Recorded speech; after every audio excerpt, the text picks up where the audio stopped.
There's always a hope. Rise and fight.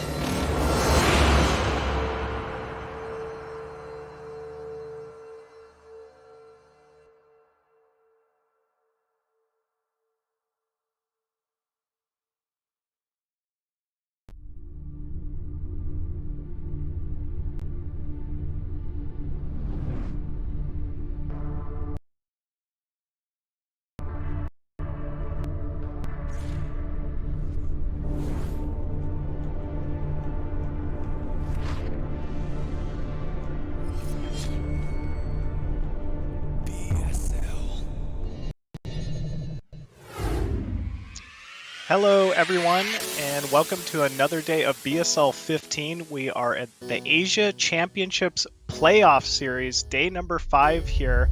I'm Machine, and joining me today is actually going to be my good friend Nyokin. Nyokin, what's up, buddy? What's up, man? First time we're going to be casting together. It's going to be exciting, and I'm looking forward to these games because the Chinese players have always done well in BSL. 2 seasons ago, Mihu won. Of course, he won last season too. But last season in particular, Zhanhun, man, he was impressive. And that's 2 Chinese players now that have impressed me. And I'm thinking that there's got to be more. And I'm sure that we're going to see some great games and somebody's going to break out today. Yeah, I'm sure we absolutely will. I liked your callouts, man. Zhanhun, he seems like he's another step above the majority of these players from, the Asia region. Mihu, obviously 2-time BSL champ. We're definitely going to be looking out for him in the bracket. And speaking of bracket, man, we got quite the bracket to get through today. It's going to be 8 matches. First 4 are going to be the winner bracket, best of 3. And then we're actually also going to be casting the first round of the loser bracket as well. So that'll be another 4 additional best of 1 matches. So if you guys, had the intention of watching a lot of StarCraft today, today's the day to do it. We're going to have 8 games here for you total. I think game 1 here is going to end up being Fengzi versus Zhanhun. So, that Protoss player from Asia you were just talking about, Zhanhun, we're going to get to see him go up against Fengzi, another very competitive Chinese Zerg player, to kind of kick this one off today. I couldn't be more excited myself. Yeah, this is one of the matchups that I've got my eyes on. There's 2 other ones, Mihu versus DuGu, and then actually in the losers bracket, XiaoShuai. He impressed me even though he's in the losers bracket already. I got my eyes set on his match, but this game also, Fengzi versus Zhanhun. Last season, Zhanhun, what an absolute madman. This guy's macro was crazy. His micro was nuts. Obviously, people that watched him, one of the matchups probably that stood out to them was the series versus Bonnet, where not only did Bonnet get out macroed, he got at least equally microed from Zhanhun. But I played Fengzi on the ladder. And this guy, if you let him go unhindered, his macro's insane. So I think that this could be a real slugfest if we get into mid and late game. Yeah, it definitely is. That Zhanhun, versus Boneth series definitely stood out to me. The other one would be Zhanhun Gypsy. I thought that was also an incredible display of just solid macro from Zhanhun's style. This guy, we haven't really seen his ceiling be reached yet, so I'm kind of interested to see how far he'll end up going in this event, But like you said, he's got quite the opponent in front of him. We can't look too far ahead. Fengzi, a very well-known Chinese Zerg player. I remember seeing him play back in 2008, even 2009. So truly a veteran, been around the scene for quite some time, and you can count that on him having some type of a play ready to take out Zhanhun. Yeah, and instantly when I see these profiles, one thing that stands out is the SVS tag. I guess that's a Chinese clan. I've been seeing it throughout all of the BSL games that we've seen in the Asia region. So these players obviously have a lot of experience versus each other. So there will be some mind games going on in the middle of the game, I'm sure. Speaking of old players, though, I saw a player named So playing, and he's 50 years old? 51. Yeah.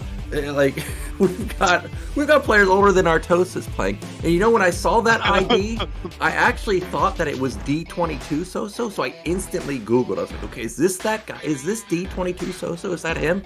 Not the same guy, but do you know who D22 So is? I do, because that's exactly who I thought it was. I even was like, oh, he's the American player he's living in Asia right now? Like, what's going on? And then I was totally surprised. But yes, I do remember that ID from way, way back in the day. Yeah, he is one of the original, BattleNet world champions. Not ASL, not StarLeague champion. Original BattleNet, 1999 BattleNet champion. So I was a little disappointed to not see that was the same guy, but it is cool to have, really, really longtime players playing the game, and I guess our players are ready. So I'm hyped for this game, Machine. Let's get into game one between Fengzi and Zhanhun. Let's do it.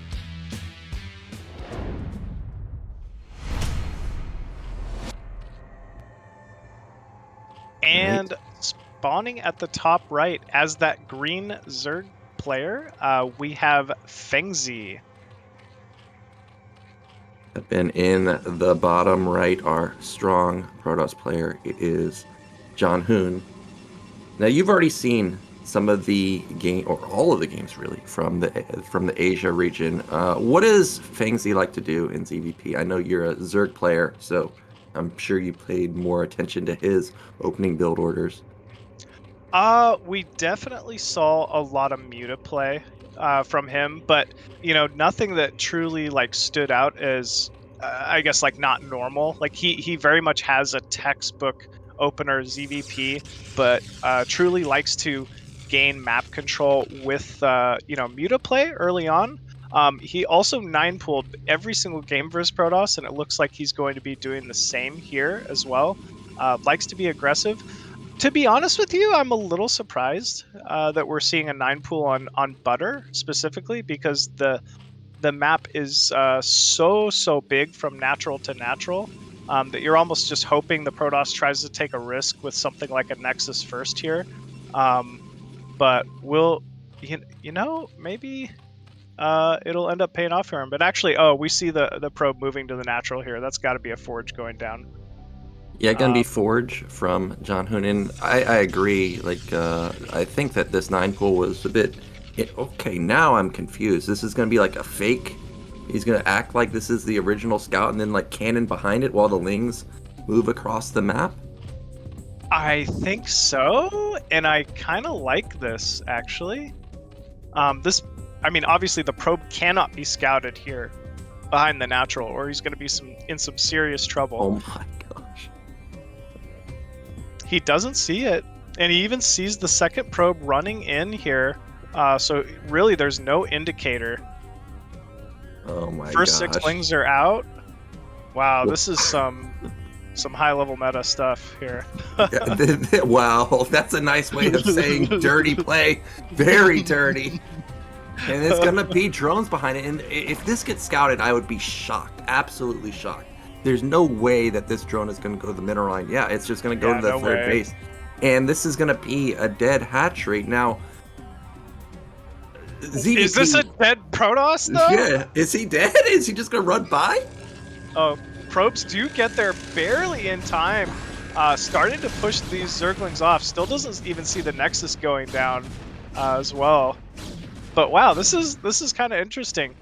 He's going to be forced to wall off with these probes a little bit to prevent these Lings from slipping in. Oh, but he might not get to it, actually. Only one Ling making in. Yeah, one Ling makes it in, but the Zerg is probably wondering, like, okay, well, where's that extra money that you're spending on? And that was what I was wondering right there with the probe, is I was wondering if it was getting locked by the pylon and the cannon, but you can see it's on the outskirts now. And oh my gosh, this is just so brutal. He still doesn't see it. Now, finally, he gets vision, and this is going to be a dead natural. Now, I haven't played Zerg versus Protoss in a long time, but even I know that when you get cannons at your nat like this, like all of a sudden you get, okay, well, that's a great catch. That's going to prevent, really great catch. It's going to prevent the cannon contain from his main. Like, if you get locked into your main, you're pretty much dead as Zerg. Yeah, you can try to play around it as long as there's some type of a pathway from your main to wherever the third base is, but it's not easy, for sure. More Zerglings coming out here from Fengzi, but it looks like Fengzi not even going to try to save this hatchery. Probably the right call. And yeah, Fengzi, he's got some map control at least with these Zerglings. We still have that third hatchery. But no doubt he's in a rough spot here.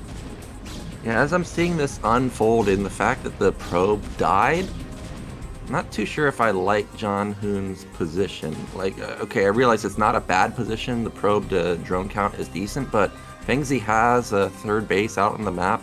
He's got creep where if he can build a sunken at the natural and prevent cannons from pushing, through the nat to the main, he'll be able to actually leave his base and end up taking the natural eventually. So I think that was a big mistake to actually let the creep recede, but we'll see how he plays around it.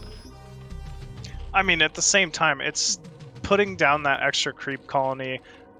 Really, once Zerg's lost the natural, you need every single drone you can to, I mean, just try to keep up on economy with a 2-base Protoss at this point. So I don't know. Well, Fengzi can play from here, but this is just going to be a tough spot. yeah, but now with the probe at the natural, I'm just worried that it's going to keep building cannons. I guess he's not. He's just going to send the probe around to scout, and behind this, Cybernetics is about done, so we're going to see Stargate pretty soon. But the lair, I think, is already complete, so the Spire timing should be decent. Okay, we're going to have Lurker drop? Yeah, Lurker drop. Not a bad call given the position. I think, you know, if he's able to sneak a couple lurkers inside the main, maybe even drop behind the natural mineral line as well, it might be a cute way of taking this game. So we'll see how this one plays out. Ooh, Zealot even moving across the map, looking to get some damage. Very good probe scouting. Just kind of, I think, trying to see Zergling count, making sure no Zergling all-in is coming. And actually, oh no, big mistake. Probe allowed to get into this main will see the Hydra Den and not a Spire.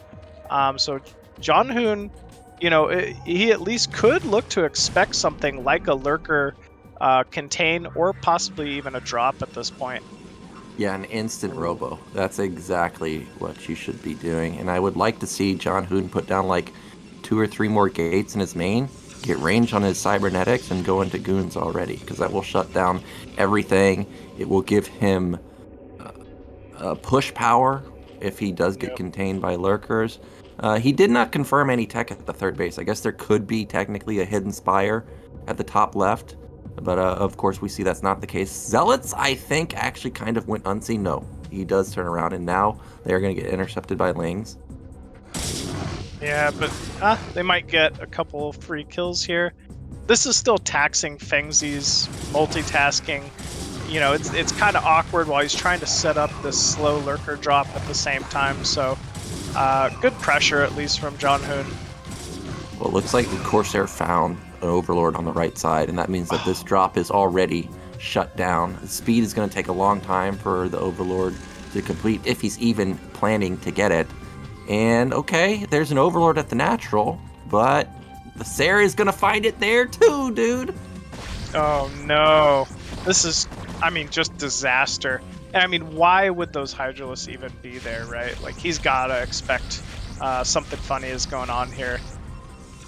Yeah, and these Corsairs that I really was not expecting to deal much damage, or for him to even build mini Corsairs. I thought he was just going to go into goons. Well, they're successful. They're going to shut down multiple Overlords, even a 3rd Overlord going to fall. And Zhanhun, he's just got a massive eco lead. It's 40 probes to 20 drones. Yeah, 40 probes, 20 drones, not really a position you want to be in. 2-base versus 2-base. And as we see, only 3 drones on that mineral line at Zerg's, let's call it his natural. This is just a tough spot to be in if you're Fengzi. Yeah, and the Corsair's also got a read on the drone count, so he knows that it's super low eco Zerg. He just has to not die, which is why you see multiple cannons coming in. And Fengzi, I mean, he can't transition out of this. Like, he just has to continue to try and go for it. But with the Reaver out, I just don't see any real possibility for him to recover from this game unless a drop can get off. Yeah, unless a drop can get off, but still, we have those safety cannons now in place. Zhanhun showing that he knows exactly what this was and what Fengzi's trying to do. It feels like it's a little too late already, even. Yeah, Overlords get intercepted by more Corsairs. It supply blocks Fengzi again. First Reaver is out. Yeah, once this first observer's out with the Reaver, he should be able to start pot-shotting these lurkers. And then even the contain won't really be able to stand up here, it seems. Yeah, Corsairs have done such a good job to prevent the drop from getting in, so there's really no way for him to punish, I would say, these late gates that are just now completing from Zhanhun. We've got a couple Overlord's loaded up, but you can see the defense is already pretty much impenetrable at the natural, especially with Reaver support. So this is probably going to be the one play from Fengzi. See if he can maybe like clear out a mineral line, like maybe the lurkers get miracle shots off and kills the entire probe line, but I don't think so. We'll see though. Here he comes. Okay, First well lurker burrowing. that's obviously not enough done, bro. And the Overlords get intercepted from the Corsairs. Would not be surprised to just see an instant GG right here. Again, just getting massacred. And there's really nothing Fengzi can do. Like, I mean, look at the natural. It's still shut down by those few cannons. Like, Fengzi is literally just 2-hatch Hydra Man right now. Yeah, this is kind of a rough spot. But still, he's going for the last Hail Mary here. Some more Lurkers and a Hydralist dropping into the main. One observer being focused, but there's still a second observer remaining. GG is called by Fengzi, and Zhanhun taking game number 1 there. Wow, that was, I mean, a pretty incredible play. You don't really see that too often. He got a cannon rush off versus a 9-pool with that hidden probe, so some special tactics there coming into play for Zhanhun, and he takes the quick lead in this series. Yeah, if I'm Fengzi there, I'd be instantly rewatching that replay thinking like, okay, what? How did that probe get there? Like, if you looked at the vision he had, he literally, missed it by like a millimeter? Like, there was... Zhanhun obviously calculated it, but that's like so frustrating to lose because you just barely miss scout. It would have been a completely different game if it goes scouted. But it is what it is. I'm a bit surprised that out of all the Protoss players, Zhanhun's the one that does it, because when you think of Zhanhun, you think of big macro play. That's not big macro. If you were to blur out the names, I'd be thinking, did Ghosadar get into the Asia region? Is that him? Yeah, honestly, I would have thought the same, but I mean, like you mentioned at the start of the cast, they're both with this SBS team. I'm sure they're extremely familiar with their play. Fengzi is by, no means an easy opponent, so maybe Zhanhun felt he had to, bring out a special play just to kind of kick things off here. But who knows? Well, with that, the one advantage is Fengzi should get map selection for game number 2 here. Hopefully he's got something planned against Zhanhun. But yeah, taking that quick lead 1-0. That's got to be a little frustrating for Fengzi. I feel like you would 9-pool there only as like a to be kind of safe against everything, right? You're thinking if you open 9-pool, there's no possible way to be cannon rushed. And in fact, he did see a scouting probe moving out, the second probe coming in. So how do you even prepare for that? Do you just scout behind your mineral line every single game, no matter what? It's kind of, that's got to be a little frustrating. Yeah, I'm sure if we see, okay, well, we're not going to see Overwatch, but our second map is ready. It's going to be Vermeer, an ASL map. So let's see a huge map, big macro map. Let's see if Fengzi can stage a comeback or Zhanhun's going to close it out.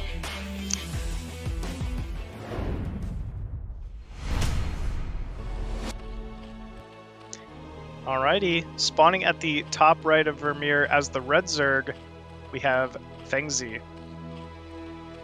Yep, and in the bottom left, coming off of a cute Forge Rush victory, it is Zhanhun. I wanted to get your take on Vermeer. What do you think of it? My personal opinion is this, if it gets into the ladder map pool, could be the new Polypoid. It seems pretty good to me. It does seem very, very good. I gotta say, I've been playing it quite a bit recently, and I think it's a strong map. It's I've always, being a Zerg player, a big fan of 4-player maps, getting into those late game macro games. It's also one of the maps where every single base has a Vespian Geyser, which is kind of nice for the majority of the matchups, right? Protoss likes having that additional gases. It's, actually necessary, I feel like, for Zerg in a lot of ways as well. I can't even think of anything like not standard about the map. So this is it's a good one for sure. Yeah, I think out of all the new ASL maps, this is the one that I would pick the most, like over Monopoly. Now this is interesting because again, we've got shenanigans, I would say, from Zhanhun. This is gonna be a one base, but at the same time, this is Speedling on one base, and I'm sure you've run into this scenario. Oh, wait a minute. Wait, what? This is gonna be I have 12 Nexus? I have no idea. I guess this is a 12 Nexus with a pylon in the main versus Speedling. So we're just watching shenanigans today. It looks like. Well, I wow. I got my head in my hand right now because this is unholdable, right? Like we're just dead. Like this kid is not a forge. It can't be a forge because there's no pylon at the net. Whoa, he's cutting to go 2-gate follow-up after this. But okay, I gotta be honest. I don't think I've ever seen this. Like he's dead, right? Like he's just dead. Well, he's dead unless Fengzi scout goes to the wrong base, right? Yeah. Like, Oh my which, God. because we didn't send a drone out, so this is a 50-50 guess. And who knows, maybe by the time the Zerglings get all the way into the main top left, he might have a Zealot out or something. Obviously, Zhanhun knows that this is a 9-pool now. Doesn't know it's a 9-pool speed, though. This has to be a battery. It can't be anything else. This got to be like double battery, maybe. Yeah, he needs to scramble and get those zealots out. If he holds this, he's in an amazing spot. Obviously, he's got his second Nexus already done. Just now, the hatchery's starting, but this is speed. This is not okay. This is a forge. I realize it's a Sim City, but we need a battery, dude, because the forge. I don't see a cannon ever getting up. That's a dead pylon. Oh, yeah, man. 100% a dead pylon. First Zealot is out, though. Probe's rallying to the natural here. Zealot fighting on the ramp with the probe, but he's trapped already. And wow. I don't know, man. Second Zealot's about to pop out, but this is going to be a tough hold here for Zhanhun. Yeah, and now with the pylon gone, it's not like there's a cannon warping while all this is going on. So there's really no chance of, I guess, kind of surviving here or kind of stabilizing because more lings are flooding across the map. That's, again, still no pylon there. And at some point, Zhanhun's got to... Oh, he's going to lose another Zealot, but really, he's got to get another pylon down pretty soon because he's going to get supply blocked at some point unless he keeps losing these Zealots. Really good ling control from Fengzi here, and that's the... yeah, it's over. And GG's called there. Wow, Fengzi with the meta build. The only thing I can think of is these players got to play each other all the time. And it felt like Fengzi selected that build specifically to deal with like a 12 next into a 2-gate. I don't know. He couldn't have picked a better build to deal with that. So definitely some mind games going on in this matchup so far. But yeah, with that, Fengzi will tie it up. Yeah, for sure. Like, because if you look at it from an outsider's perspective, you're thinking like, what? I've never seen this from a foreigner or a pro. It could only be a mind game. And even if you discredit like them being in the same clan, and like let's imagine that they've never played each other. Zhanhun should have been watching the games earlier on from the season, and you called it in the beginning. Fengzi's 9-pooled every game. So why would you think he's not going to 9-pool this game? I mean, this was very, very weird. And this is one of those games where, I mean, you just get punished for being so greedy. So Zhanhun maybe needs to tone it down a little bit going into game 3 because that was a bit much. It was a bit much, especially, we keep harping on it, but his macro play is really what stands out to me. The later the game goes, the stronger he gets, the more robust he gets. Just put a forge down, get your safety cannon, and play a game. I feel like that was almost like a donation game from Zhanhun here for Fengzi, but you know what? Fengzi's going to take it, as would I, if I could. Yeah, you're going to give me this game? I'll take it, dude. Exactly. Oh, man. Well, with that, at least it'll be Zhanhun's picks. I mean, if he fell on a giant 4-player map quite quickly there, so I wonder what kind of a map selection you would go for if you're Zhanhun. Do you pick something like Longinus?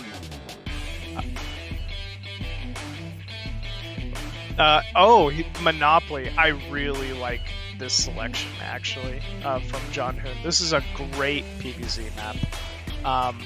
But yeah, it sounds like we are ready to get into game number 3 here between Zhanhun and Fengzi. Let's get to it.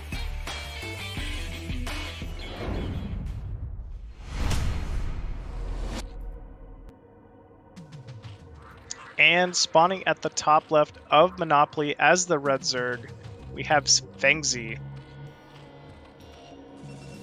And in the mid right, our blue Protoss, it is Zhanhun. And you got to tell me, why do you like this for Protoss here? Because actually, before the map pick was selected, I was thinking like, okay, I don't think I would pick this map, but you seem to like it for Protoss.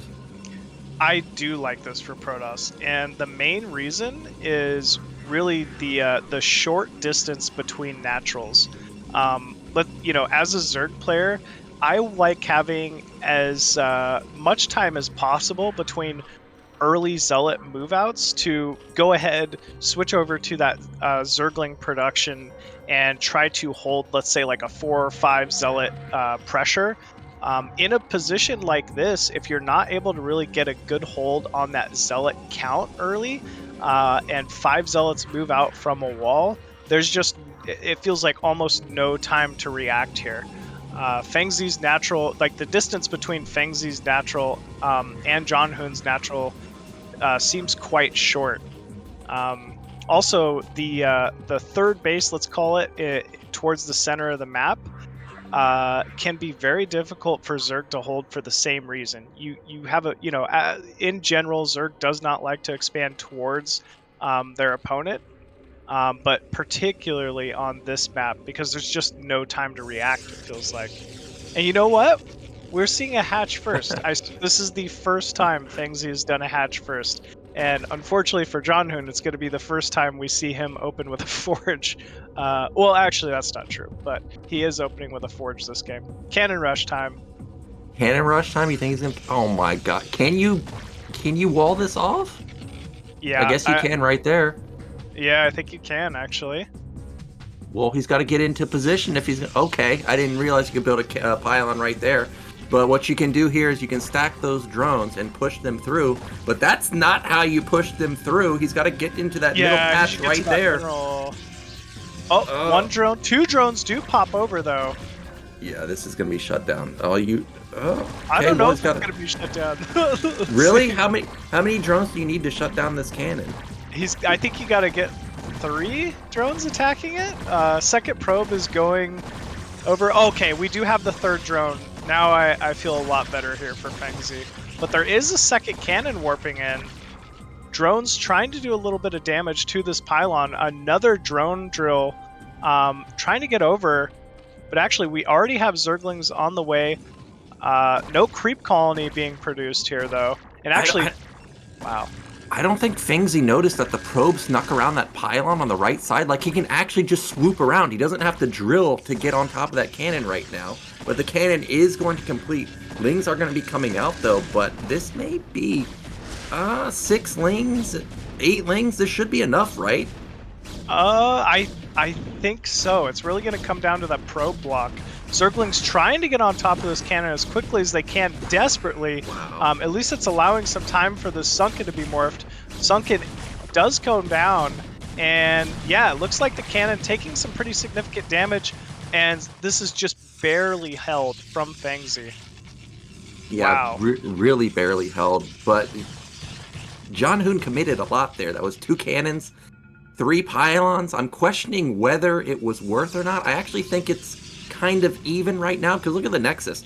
It just now started, and Fengzi lost no drones there except for 1, so I still think he's in a fine position. However, Zhanhun, there's nothing on the ramp. He's just gonna run by. Ooh, very nice run by. Probes are being pulled, but not in time. Looks like 3 Zerglings will get into the main, and at this level, I mean, 3 Zerglings can end the game. So Fengzi definitely has to be feeling good right now. 4 probes immediately being pulled. Zhanhun taking this very seriously. Wow. But yeah, I actually think Fengzi's in a pretty substantial advantage at the moment. We look at the worker lead already. and it's 17 drones to 18 probes of Zhanhun. Anytime Zerg is that close, in worker count with the Protoss, it's definitely an advantage to the Zerg player. Yeah, the one thing that Zhanhun has going for him right now is he does have tech lead. His cybernetics about to finish. And just now, Fengzi's starting to mine gas. Those Lings did get shut down, though. I don't think they killed a single probe, but because of the eco being so strong from Fengzi, 4th hatch already going down. 5th hatch maybe going down in just a second. Yeah, he's looking phenomenal at the moment. Oh, but no Zerglings to deal with this Zealot. This could be disastrous here for Fengzi. And yep, drones being pulled, stacked to that center mineral. Oh my god, really nice good control.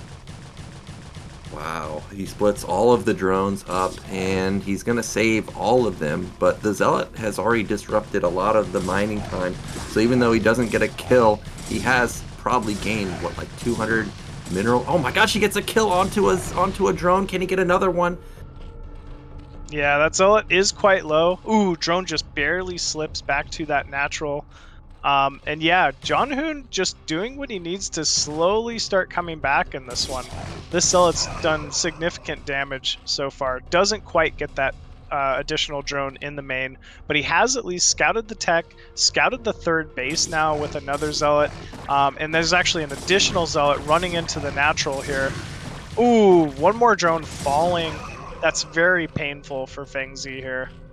Yeah, every drone, obviously, very important. Okay, that's an interesting follow-up. He's going to go straight into Robo, and we may see the fabled Sarah Reaver, which you almost never see these days, but I guess he's thinking, like, he can't get his gateway count up, he can't get his Citadel tech, so he's going to go into the Reaver Corsair play. It's gone unscouted for now. Can the Overlord get a peek? Oh, he does see it as well. Good scouting here from Fengzi. I know a lot of Protoss like to do this Reaver transition in order to deal with like mass Hydra early game, like a 973 or something like this. But we actually already see the lair from Fengzi, so I don't even think he was intending on doing some type of like mass Hydra pressure. He's just trying to prevent his Overlords from dying and get that 3rd base secured. It feels like. All right, well, you're the Zerg expert here. What do you like when you see Sarah Reaver like this? Just any kind of Spire play. Spire and Scourge. Like, Scourge pretty much shut this down for, at least it feels like it.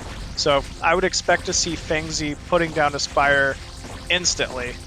And I think he just did somewhere.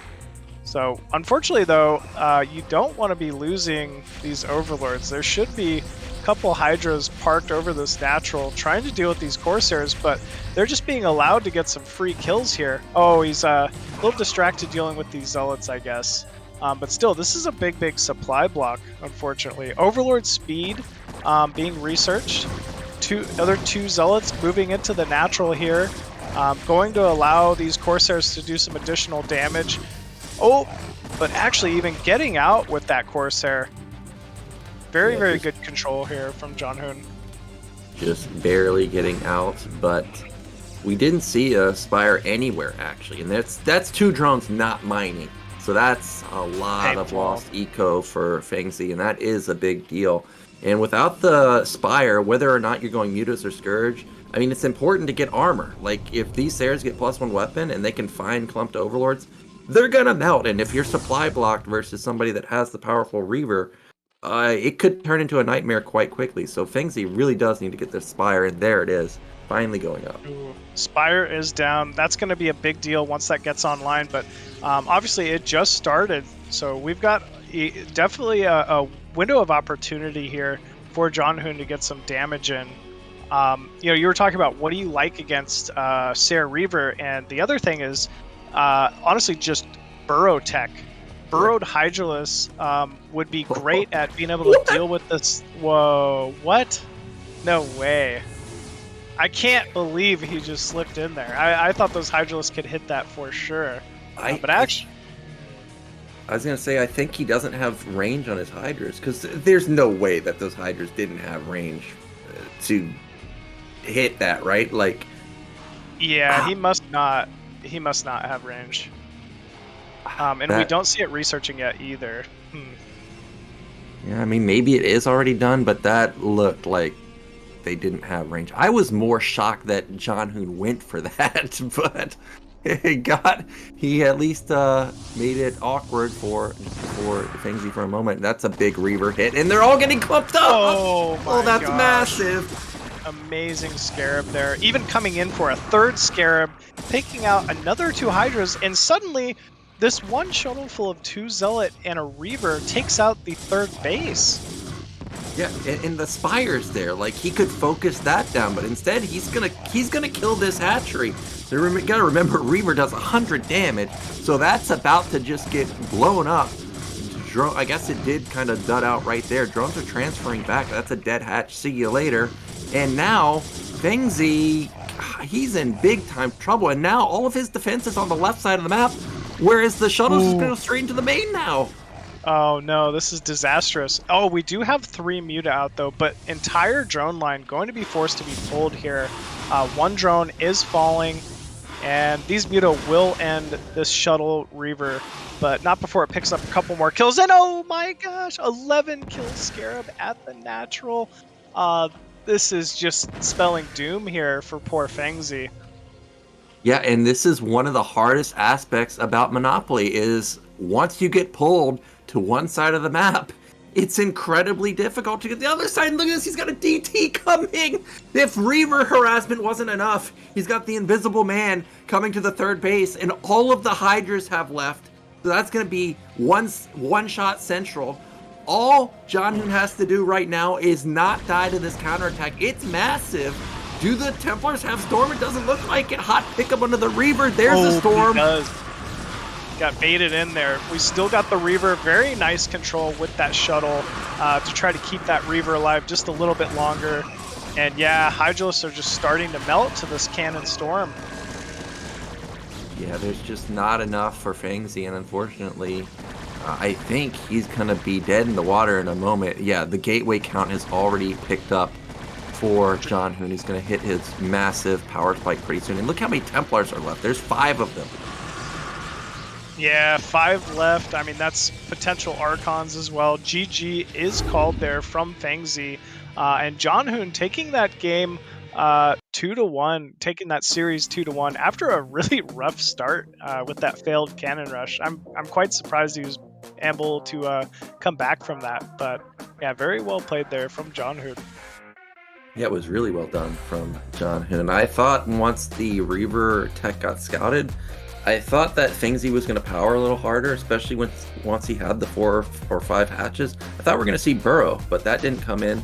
Instead, he got weapon damage, but he didn't seem like he ever hit critical mass with the Hydras. So really nicely done from Zhanhun with the harassment to keep Fengzi at bay. And you can see why I guess Monopoly is one of those maps that you don't like to play versus Protoss, because you get pulled out of position. I mean, you're just going to get slaughtered somewhere else on the map. Exactly. You really gotta, like, if as Zerg, focus on keeping 2 groups of Hydralisks at, one at your natural slash main, 1 at your 3rd, and any opportunity to move out on the map is just an opportunity for Protoss to counter you. So it can be a little frustrating, and it's clear that Zhanhun, knew exactly how to deal with that situation and did it quite well. So hats off to Zhanhun there, and he will be moving on to the next stage of the winner bracket. Yep, and I'm looking at that bracket right now. Up next is going to be JayStar versus XiaoShuai. That's going to be another Protoss versus Zerg, another exciting Protoss versus Zerg. I'm sure we're going to be going into a break, and then we'll be back and find out who's going to be following Zhanhun into the second round of the winners bracket.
Hello, everyone. Welcome back to BSL15 Asia Championships playoffs. We just had a pretty incredible match here from Zhanhun versus Fengzi. I think we should be ready to get into our second match here shortly. It's going to be JayStar versus, gosh, I can't remember his name at the moment. XiaoShuai. I'm sure I'm butchering that, but it will be another PVZ matchup for you guys here. This should be a pretty interesting one. JayStar, another old school Protoss player that I remember seeing his ID from way back in like 2007, 2008. Definitely been around for quite some time, still competing in these Chinese events. And XiaoShuai, who we actually got to see play yesterday in Mihai's bracket and did very, very well. Ended up taking second overall in that bracket with some pretty incredible games here. This should be an exciting one, Nyokin. I'm really looking forward to this.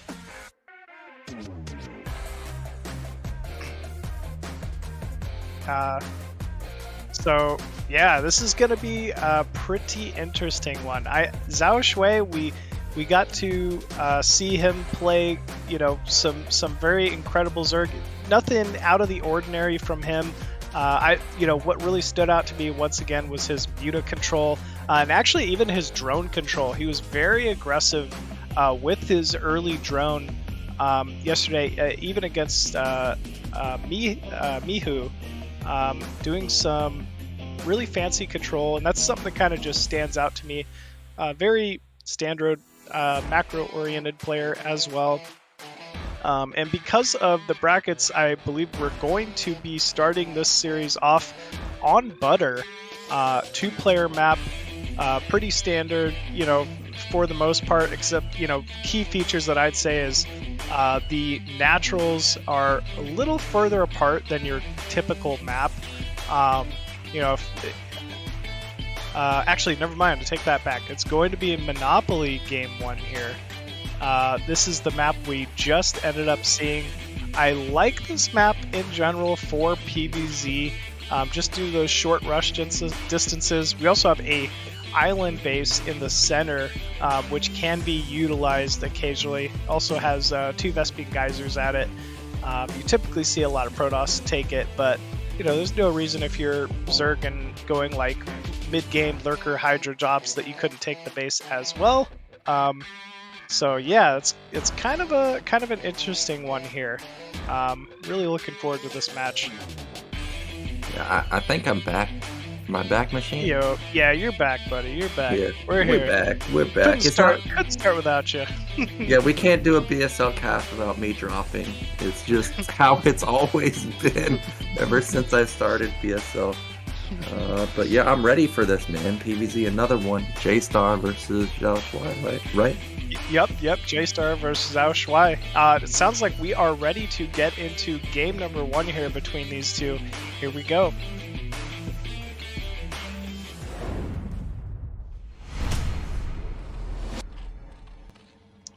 And spawning at the bottom left of Monopoly as that light blue colored Zerg, we have XiaoShuai.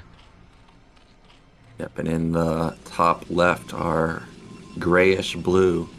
It is JayStar, and I was looking at a couple of the games from XiaoShuai before this cast, and he seemed to be hyper aggressive. I remember in particular his Mihu game on Longinus. He did the Zergling bust. So unlike the Fengzi Zhanhun series, I'm expecting this to be quite an aggressive series. Yeah, I gotta say, I remember seeing that game on Longinus, and compared to the rest of his games, that was very atypical. It was the only time he really... It was. I think it was just because maybe nerves, or maybe because it was just Mihu, but in general, he kind of just outplayed everybody else he went up against. But I still like the attempt for that Zergling bust, but man, I couldn't believe it when it went so wrong for him, honestly. It seemed like it was the right call, and he had a good amount of Zerglings, but Marine's just too strong, man. Yeah, actually, when I was watching that game and I saw you say that it's a Ling bust, and I saw what the build order was for Mihu on how there was no Sim City, I actually just skipped ahead and I saw, from the preview of the next game, that Mihu won. I was like, wait a minute, what? There's no way, because if this is me, I'm dead. And then I rewatched and it's like, oh, Mihu just never cut Marines. So, unfortunately, it backfired there. But speaking of aggressive openers, here we go, double gate. Yeah, double gate, not something you see too often anymore, but actually it looks like the natural wall off is perfect for a double gate on this map. I kind of like this. He will be going up against a hatch first, though. This is even or never mind, that's a overpool into hatch. So this is going to take a lot of Zerglings to deal with. If he doesn't scout it right away, which fortunately he does, it can be deceiving how many Zerglings you need to hold off something like this as Zerg. The first Zealot moving out.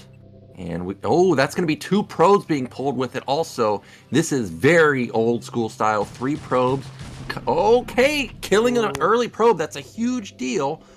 Yeah, that's a big pickup there for XiaoShuai. Unfortunate for JayStar there. I feel like you really needed that 3rd probe just to kind of do a little bit of extra DPS and wall with these Zealots here, but still, we have the first 2 Zealots and 2 probes moving in towards the natural here. They're just about halfway across the map. Like I was saying before, this is somewhat of a short rush distance, natural to natural, so this could get difficult for XiaoShuai to hold off here, pretty quickly. Yeah, drones being pulled, more Lings being built, obviously. What I do like about this map for Zerg here is it is hard for Protoss to feel confident moving uphill into the ramp. Now that's a great surround onto the top Zealot. Actually a good surround on the bottom Zealot too. But look at the Zealots getting into the sweet spot between the geyser and the minerals, and now they're going to start trading so effectively, and more reinforcing Zealots are getting across the map now. Is it enough, though? The Zerglings are starting to reign supreme here. Sunken's about to complete 2. I think with this Sunken, he should be able to hold this off, but it is going to be close. Ooh, Sunken might even fall here. Yes, Sunken does go down. There's a very low HP Zealot still alive, and yes, it looks like he will just barely be able to hold this off, but not before losing a significant amount of Lings here. Yeah, just barely gonna hold, but look at that probe and drone counts. What? Ooh, did he just leave? He just left? I think he just left. Yeah, GG is called there from JayStar. I guess it just felt like it was a little too big of a committal with the 3 probes lost. But yeah, I don't know what to say. That was I felt like he could have just held his Zealots back and maybe tried to take a natural and play his way out of it, but feels like, I guess not, maybe? Yeah, I think with the hatchery being done, and if you're even worker count, 8 versus 9, I'm sure Zerg at some point will run away with it, but I thought that JayStar might be able to take it there, because it's really, like, he barely held that, like, actually just barely held that. Getting the first probe was actually really clutch for XiaoShuai there. If he didn't catch that, I think JayStar would have overrun, because the Zealot Ling or Zealot probe combo, as you know, 2 shots from a Zealot plus 1 probe shot kills a Ling. Like, it's a massive deal to eliminate even 1 probe, but nicely done from XiaoShuai, and now he's already up 1-0. And a lot of times when I personally play a tournament and shut down an aggressive player like that, I'm going into game 2 thinking to myself, well, there's no way I'm going to face that again. There's probably no way he's going to play aggressive again, because this is his tournament life on the line. So if I was XiaoShuai here, I would probably 12 hatch, because I'm not expecting to get, hit with anything crazy in the early game. Yeah, I mean, I 100% agree with you. Whenever you face some type of a gimmicky opener, like a 2-gate like that, and it gets completely shut down, you're kind of thinking to yourself, all right, that was, their one play. Now, with their tournament life on the line, they're most likely just going to play a little bit more textbook, a little bit more standard here. So I would expect to see something like a Forge opener from JayStar here in game number 2, but it is JayStar's map pick, and once again we're seeing these Protoss picking Vermeer versus Zerg here.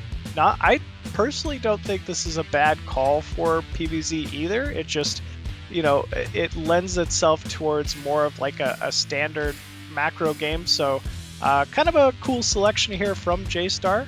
But yeah, it sounds like we are ready to get into game number 2 here with XiaoShuai versus JayStar, and here we go.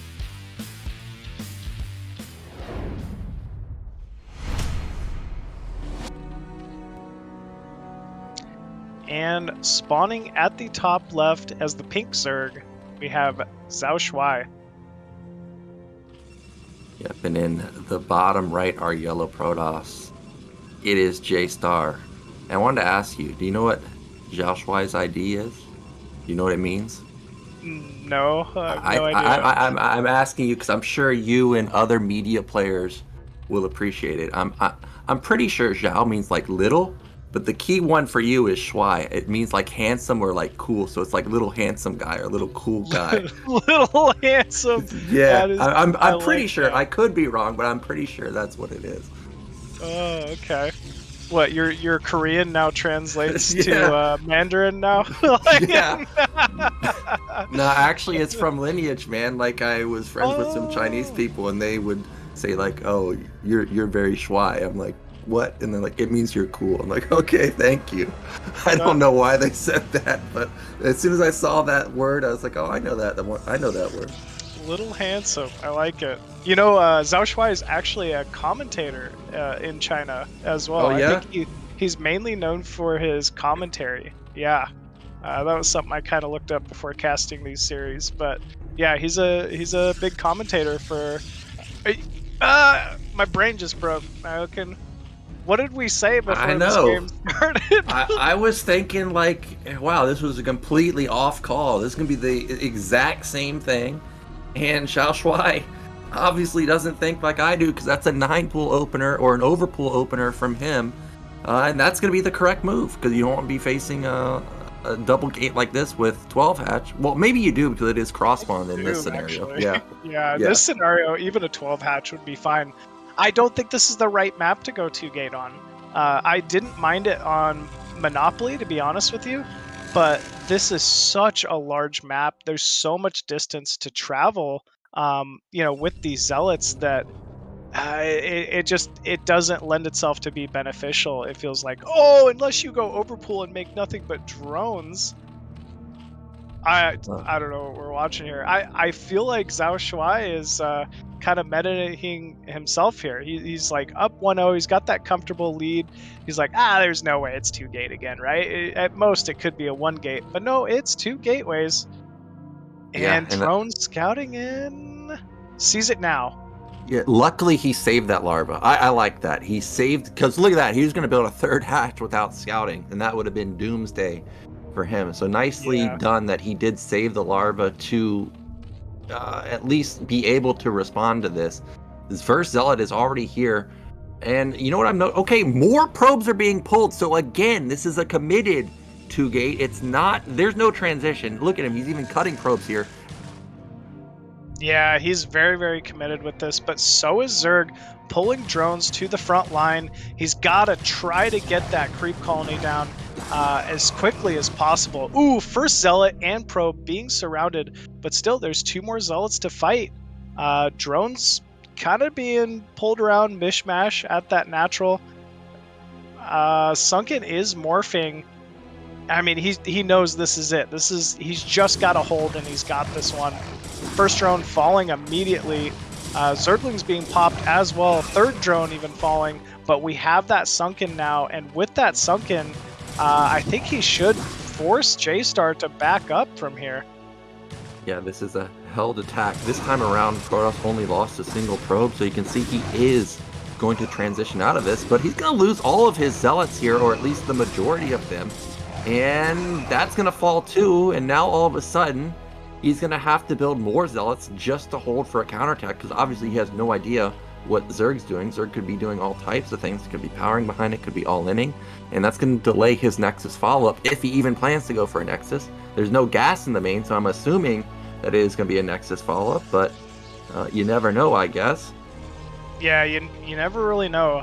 JayStar does have a couple options here available to him. You know, he could just try to get that core down, get a gas in the main, and do some type of tech play off of two-gate pressure. We do know exactly what XiaoShuai is up to. We have that third hatchery in the main, gas already being taken and available. Drone count is 12 to the 16 probes of JayStar, so I would say pretty favorable for XiaoShuai at the moment, although he did, lose a couple drones early. It doesn't hinder his economy as much as producing nonstop two-gate Zealot does. We've got third hatch in the main. You almost never see that, but that's exactly what you should be doing in a scenario like this. Again, JayStar is going to push in here with Zealots. It's a decent amount. It's like 6. But Lings coming in from the high ground are going to get 3 shots onto the back of those Zealots, and I think easily XiaoShuai is going to hold this. Those are weak Zealots, and those are going to fall. And again, JayStar is going to be denied, and these follow-up Zealots may get picked off too. And again, there's no Nexus from JayStar. Like, there's no transition, there's no gas. So what does he do from here?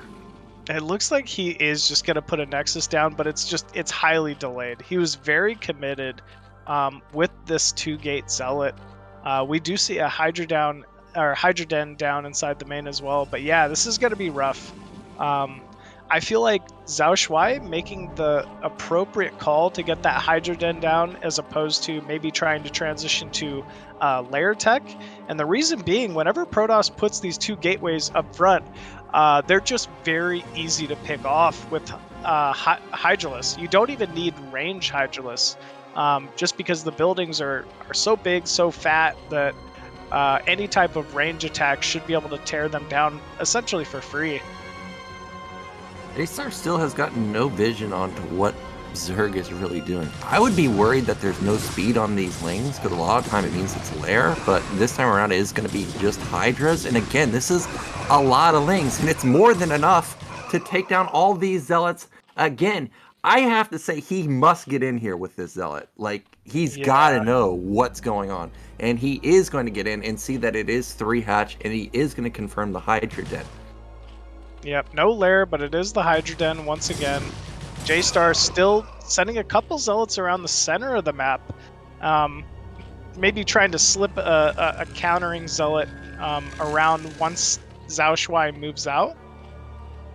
But yeah, we'll have to wait and see here. 10 drones in the main for XiaoShuai. Still no third on the way, but it looks like he will be sending a drone out to take that momentarily.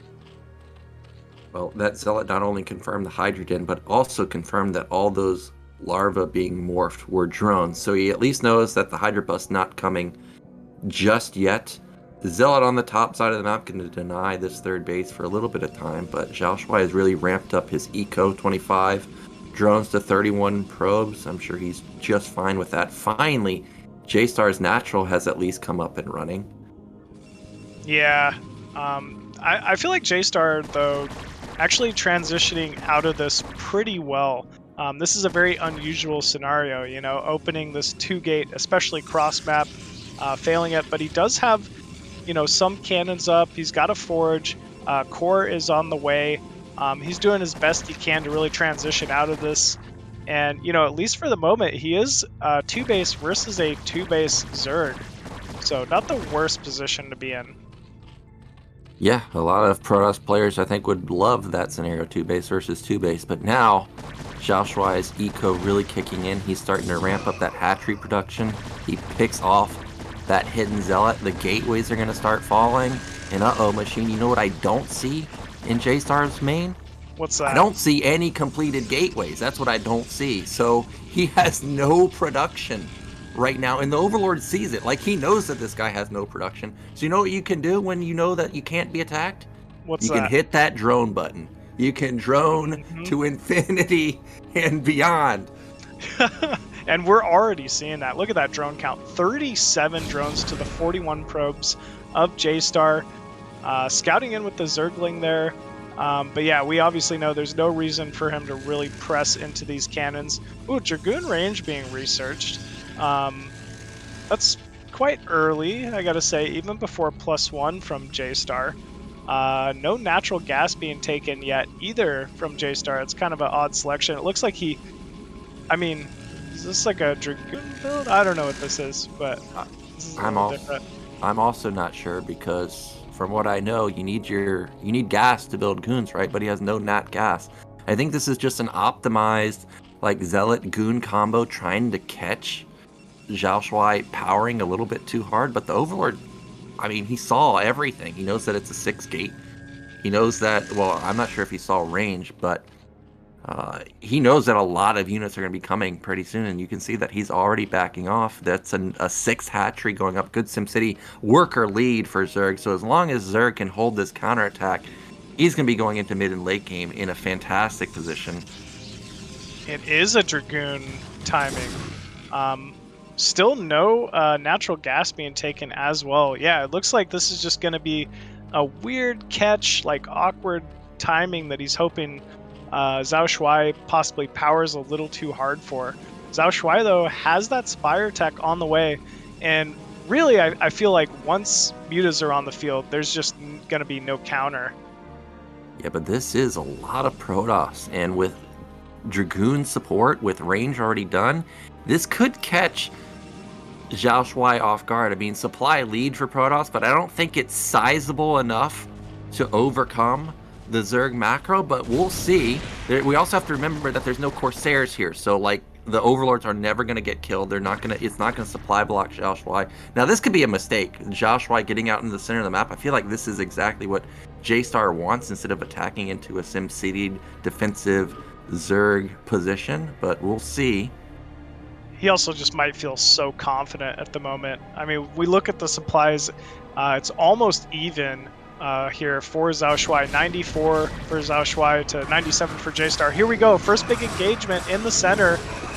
Zealot Goon really in a pretty decent position here.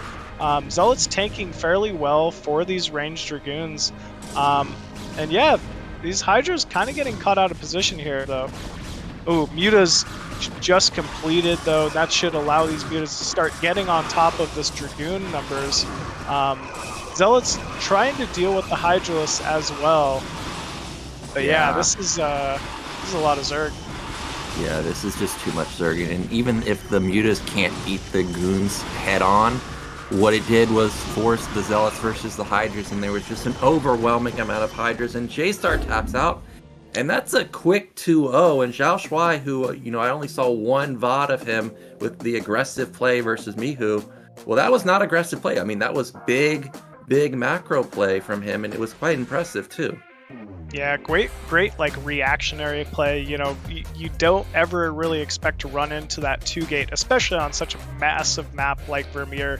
But really being rewarded for not playing too greedy, not securing, that standard third hatchery at a third base, like most Zergs probably would, given the scenario. And yeah, he comes out on top for it. So very well played there from XiaoShuai. Yep, really nicely done. And that's going to mean that we've got 2 series already done, and we've only got 2 left, man. And third one, what is the third matchup going to be? It's going to be, I think, a TVZ, if I remember correctly. Yeah, Bus Terran versus Jedi. Ooh, Bus Terran Jedi. That's going to be a pretty good one. Bus Terran, I gotta say, I think of all the games we saw, there was only one game where he didn't go proxy barracks. Like, it was like proxy barracks or like double barracks versus Protoss with SCV pulls. Really had some unique, like aggressive openers, TVP, and then even TBT actually. I think we go into the next one here. Yeah. So yeah, this is gonna be kind of an interesting one. It's gonna be, I'm sorry, Mihu versus who? Okay, next series is actually going to be Mihu versus DuGu, so we're getting ahead of ourselves here. I believe that's also going to be a TVZ. Mihu actually is the previous BSL champion. So, quite an incredible Terran player. Definitely going to be one to watch out for in this bracket. He's had some pretty phenomenal play. I think if I, you know, just myself talking about his play, but what stands out to me is actually his Terran versus Protoss. He loves his 4-fact aggression in the matchup and has a lot of success with it. TVP. We always see these big mid-game tank vulture timings against Protoss that are just perfectly executed, and it's quite difficult for these Protoss to kind of deal with. So yeah, definitely looking out here for Mihu. It should be a pretty good series of him versus DuGu. And yeah, I think, let's see here. DuGu, looks like he's a little bit one of our younger players. And Mihu, being born in 1905 makes him over 100 years old. He is actually a Chinese dragon. And it shows in his play. Man, this is going to be an interesting one. Another TVZ. Butter, it looks like, will be game number 1 here to kick this series off.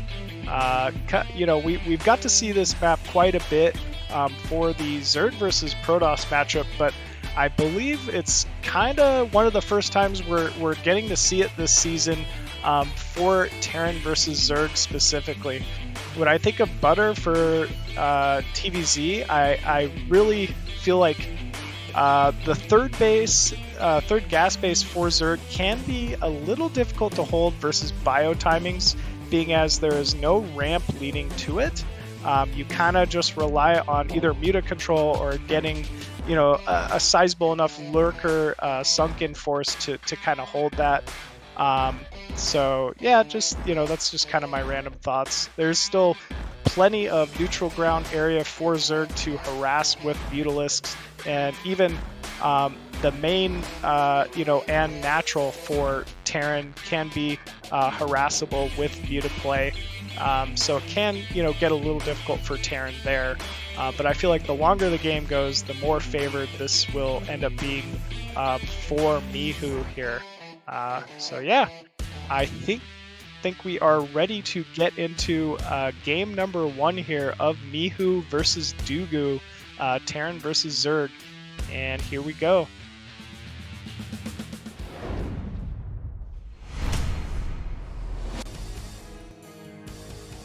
And spawning at the top right as that blue Zerg, we have DuGu.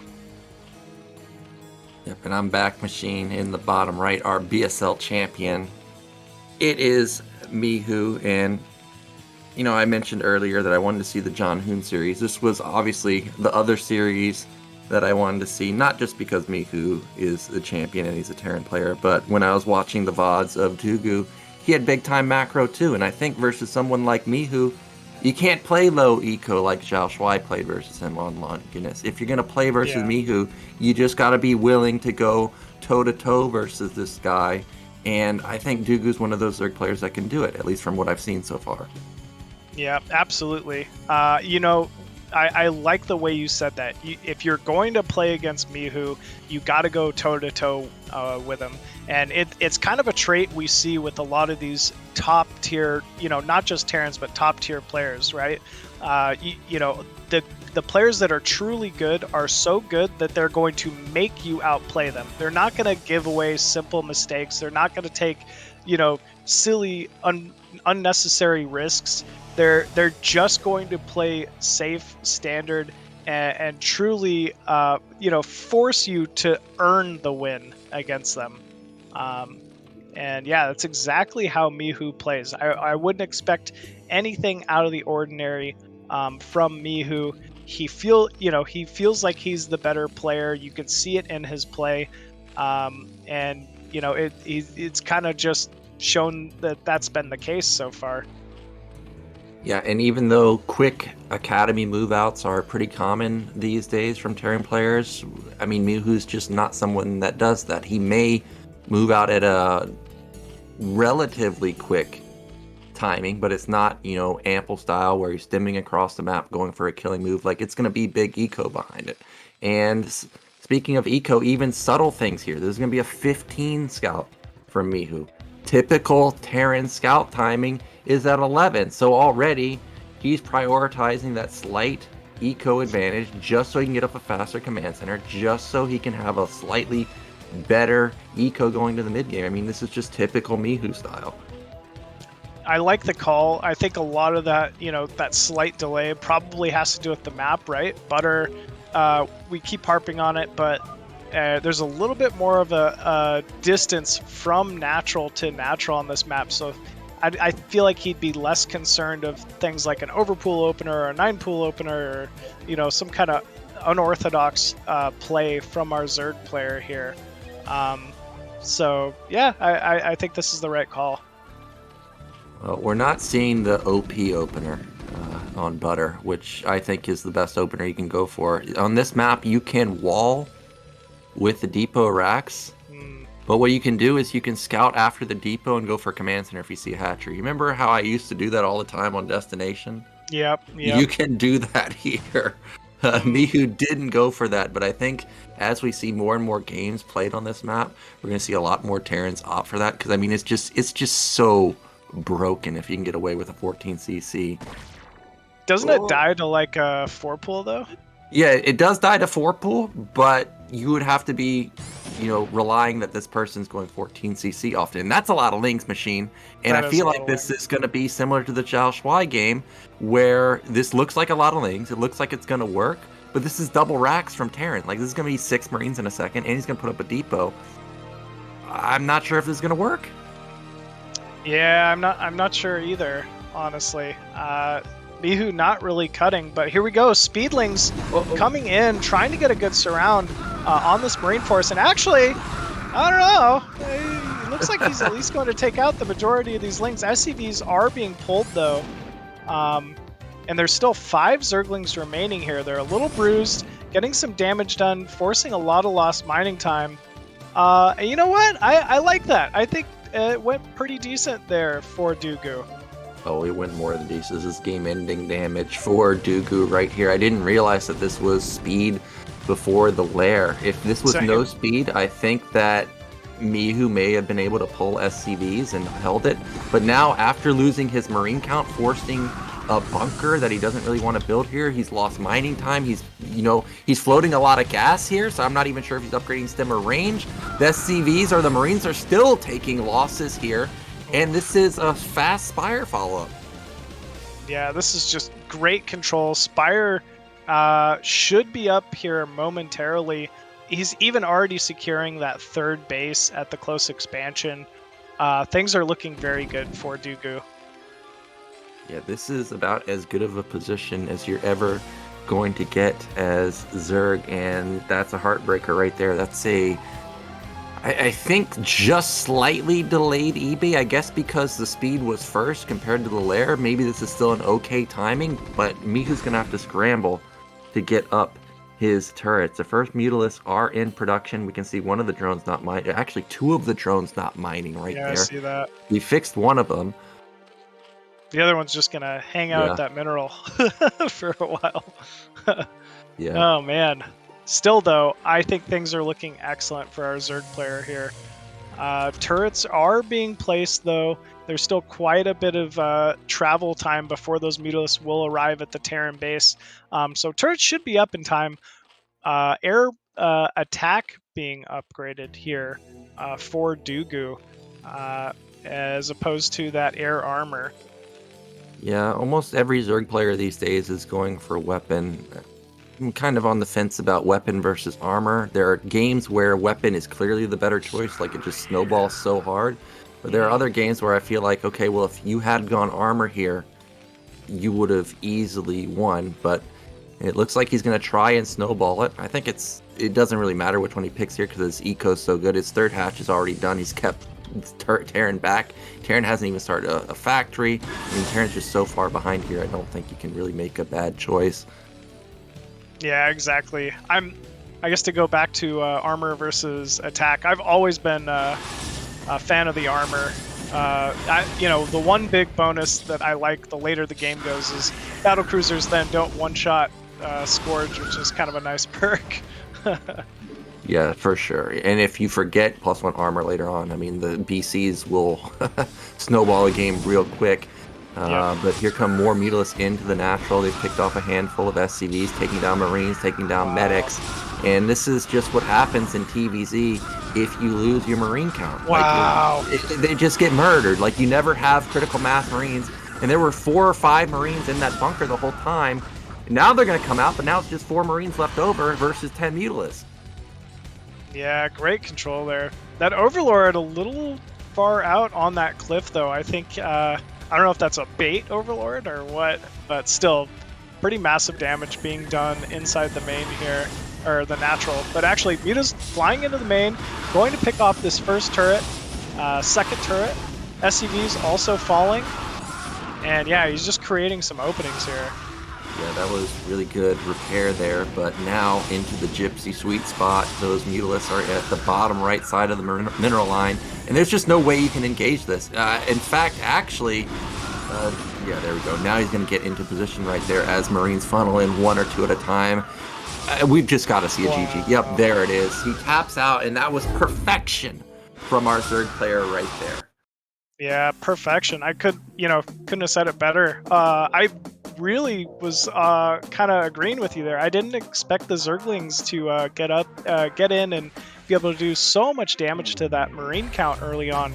But honestly, DuGu was able to snowball it from there and takes a 1-0 lead against our previous BSL champion. So very well done there from DuGu. Man, that's quite the statement. Yeah, and I think that's actually maybe the first Terran vs Zerg I've seen Mihu lose. I'm trying to think back to all the BSLs I've seen of him TVZ. Like, the only games I remember is him versus Ziki. Like, every season they play, and I gotta say, every season Mihu just massacres him, man. I've never seen. I'm always cheering for Ziki too, man. I'm always like, he's gonna do it this time, man. Yeah, Mihu just, I don't know, he's on another level. I was talking about how strong I feel like he is Terran versus Protoss, but you're right. Like, I can't even think of a Zerg that's really stood up to him so far. But yeah, DuGu definitely looking very strong here with this 1-0 lead. I like the Muta control, right? Like, there's plenty of Zergs who would have gotten themselves into a decent position and then just continued to kind of throw it from there. But he pounced all over Mihu's forces, kept that Marine count quite low, and he understood the window. He knew that Mihu did not have Marine range there at the natural quite yet because of all the chaos that happened early game, and took full advantage of it. So very well done there from DuGu. Ooh, we get an old favorite here for game number 2. It looks like Mihu has selected Gladiator. Wow, this is going to be an interesting one. But yeah, all right. Looks like we are ready to go into game number 2 here of DuGu versus Mihu. Here we go.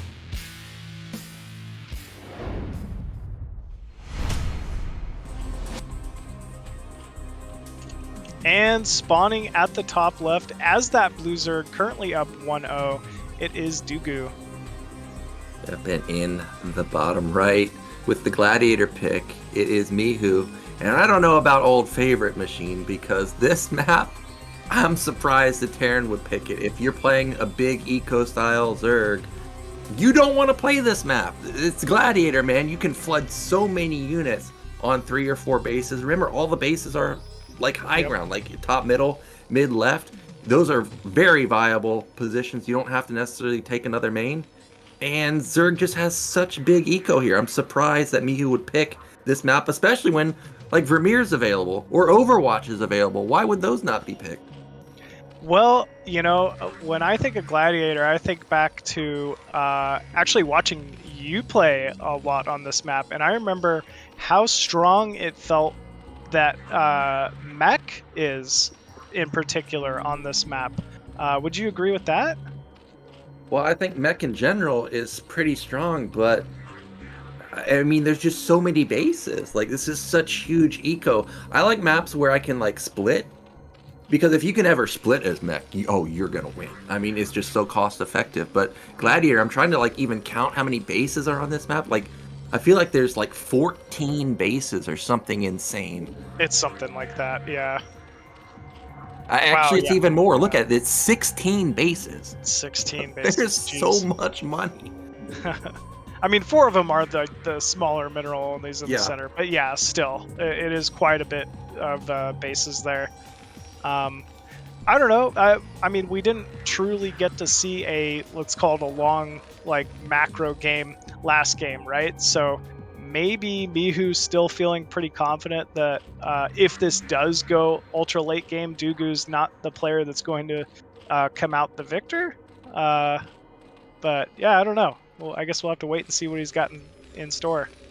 Yeah, well, even though I'm kind of questioning this pick, you got to think back to, like, okay, this was a ladder map. Out of all the maps available, except for Overwatch, I mean, this is probably a map that Mihu has played the most games on, so that could be also it could just be a comfort pick.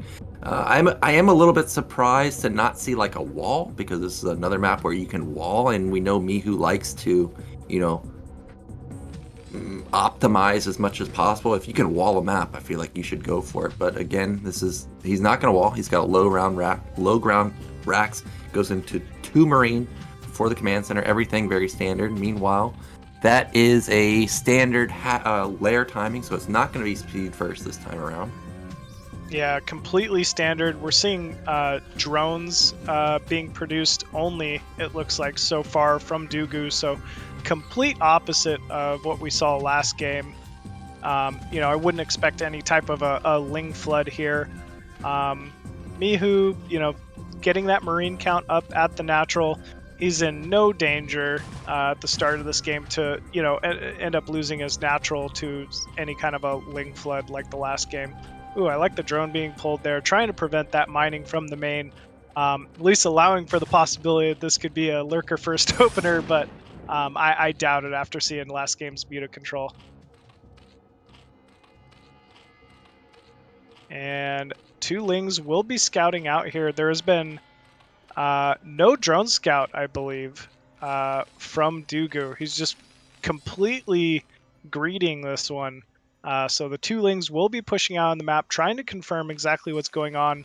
But it looks like he's just kind of taken a risk and guessed that, you know, Mihu would open 1 Rax expand. I think that's a pretty safe guess for the most part. Bunker even going down at the natural, and yes, Zergling will confirm that. Will love seeing that bunker, seeing as he only has 2 Zerglings on the map so far. Ooh, this is 2.5 hatch play opener from DuGu.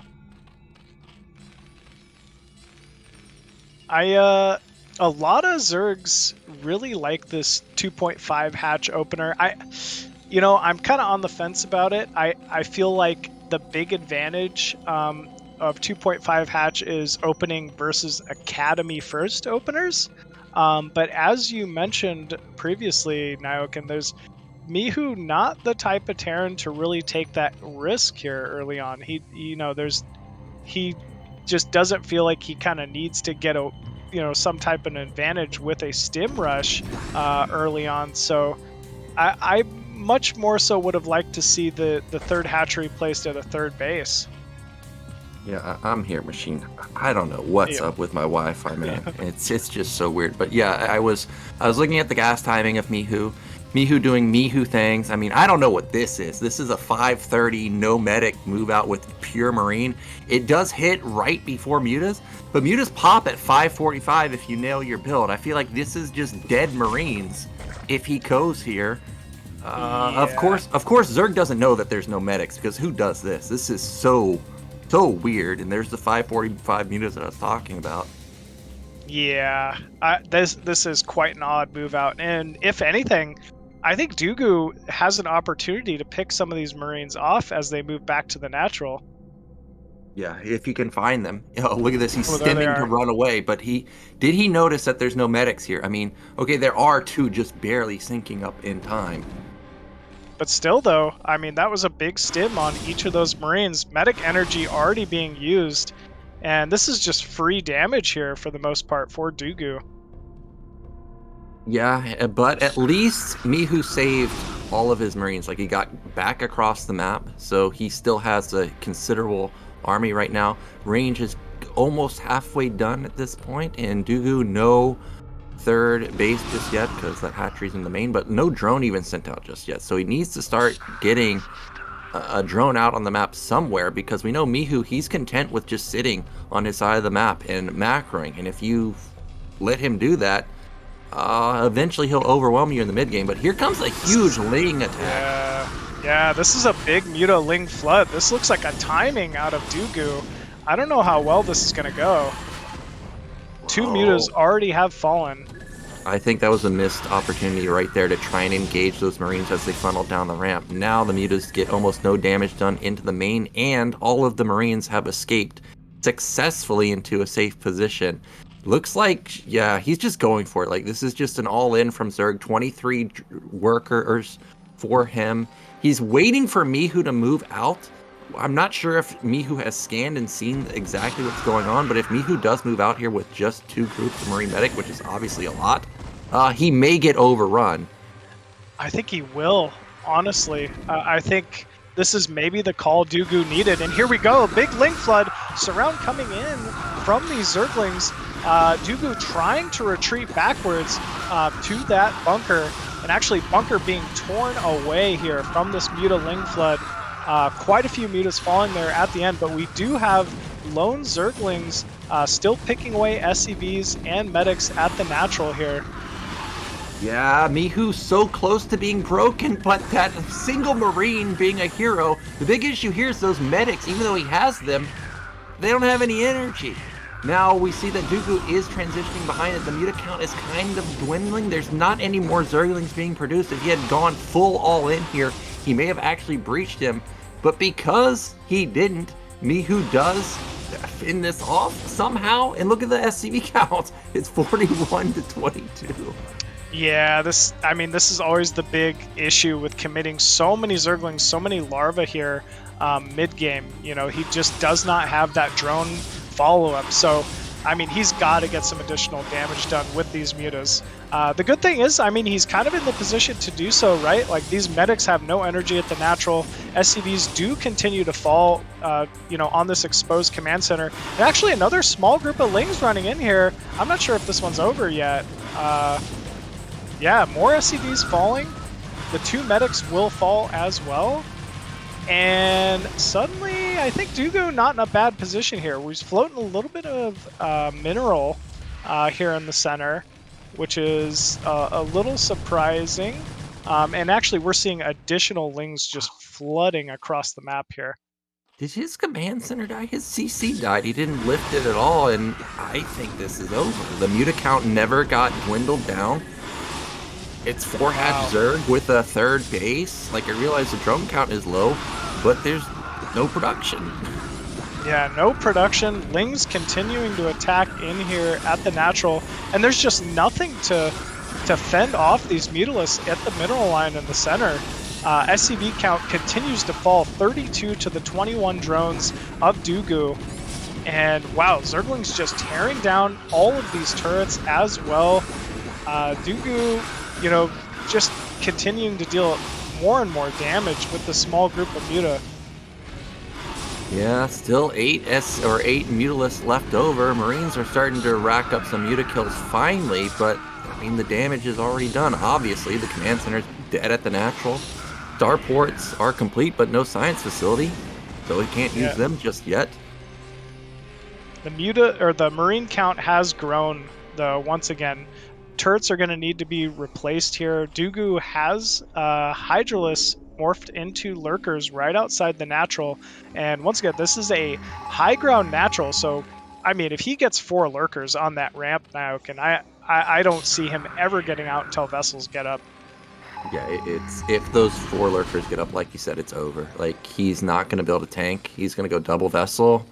There's only 2 irradiates. I mean, you still got to get through 2 more lurkers at that point. And by then, Zerg should have Defiler. So unless there is a huge throw here from DuGu, like if he tries to run by this bunker and all the lurkers get popped, this is his game to take. It's 6 lurkers actually. With the mutas, lurkers are targeting down that bunker, and yeah, there's just what can you do to fight this? Well, I mean, he is coming down to the low ground where I guess Terran can actually engage instead of sitting on to the ramp. So there is, I guess, a world where the Marines could win, but look how tiny that choke is. He even spots the dropship, and well, Mihu can't afford to send any units out in the dropship because he'll just lose his main. And slowly but surely, those lurkers are creeping towards the mineral line, towards the barracks. Trying to shut down that production. Yeah, I mean, this is really Mihu's lifeline. We are getting a siege tank and siege mode though. So maybe if a siege tank gets up, he can start pushing this back, but it's definitely not looking good for our BSL champion. Lurkers moving towards the mineral line. Marines have to engage. This is as good of engagement as he's going to get, but you can see that they're still so choked up. They die left and right. All that's left is a single tank and 3 Marines. Muta's going to try and combo with the Lings and Lurkers. If the tank falls, we may see the GG. There's just nothing left for Mihu. Yeah, there's literally nothing left. 2 lurkers right on top of this barracks. Mutalist Flock also picking off all Marines. And yes, good game is called there from Mihu. And DuGu taking a surprising 2-0 victory here against Mihu. Wow, I was not expecting that. Yeah, for sure. Definitely not expecting that. I mean, as a Terran, I'm looking at it like, okay, where did it go wrong? Well, one thing was the medics, no energy. Absolutely no energy. Needed more medics. Obviously needed to be more concentrated at his natural. But one thing that I always notice about Mihu, watch his SCV production. He never skips SCVs, never, ever. And sometimes if you don't skip SC, or if you don't cut your SCVs at right times, don't put down your barracks at the right time, you just don't have enough units. And that's what happened there. Even though both players went head on with an army, it's just more Zerg because Zerg cut a little more. Mihu never cuts ever, and he got punished for it. Yeah, never cuts ever. And DuGu with some kind of unusual play. It almost felt like 2009 Jaedong, right? That heavy muta, heavy Ling style mid-game pressure that you don't see as often anymore. But it ended up being the right call. I also think a lot of that a lot of that came down from Mihu's initial move out, right? Moving out the 10 Marines by themselves without medics, having to stim back. It felt like he already took damage before the engagements even began, and DuGu kind of ran away with it there. So, pretty incredible play. DuGu taking out the champ, showing, he's a big force to be reckoned with in this Asia Championships. And that means he will be moving on to the next winners match, whereas Mihu will be trying to fight his way out of the loser bracket from here. But yeah, guys, we will be getting into our next match here shortly. We're just going to cut away to a quick 2-3 minute break. So everyone feel free to stand up, stretch your legs a little bit, get a coffee, and let's get ready for this next series.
Welcome back, everybody, to BSL15 Asia Championships playoffs.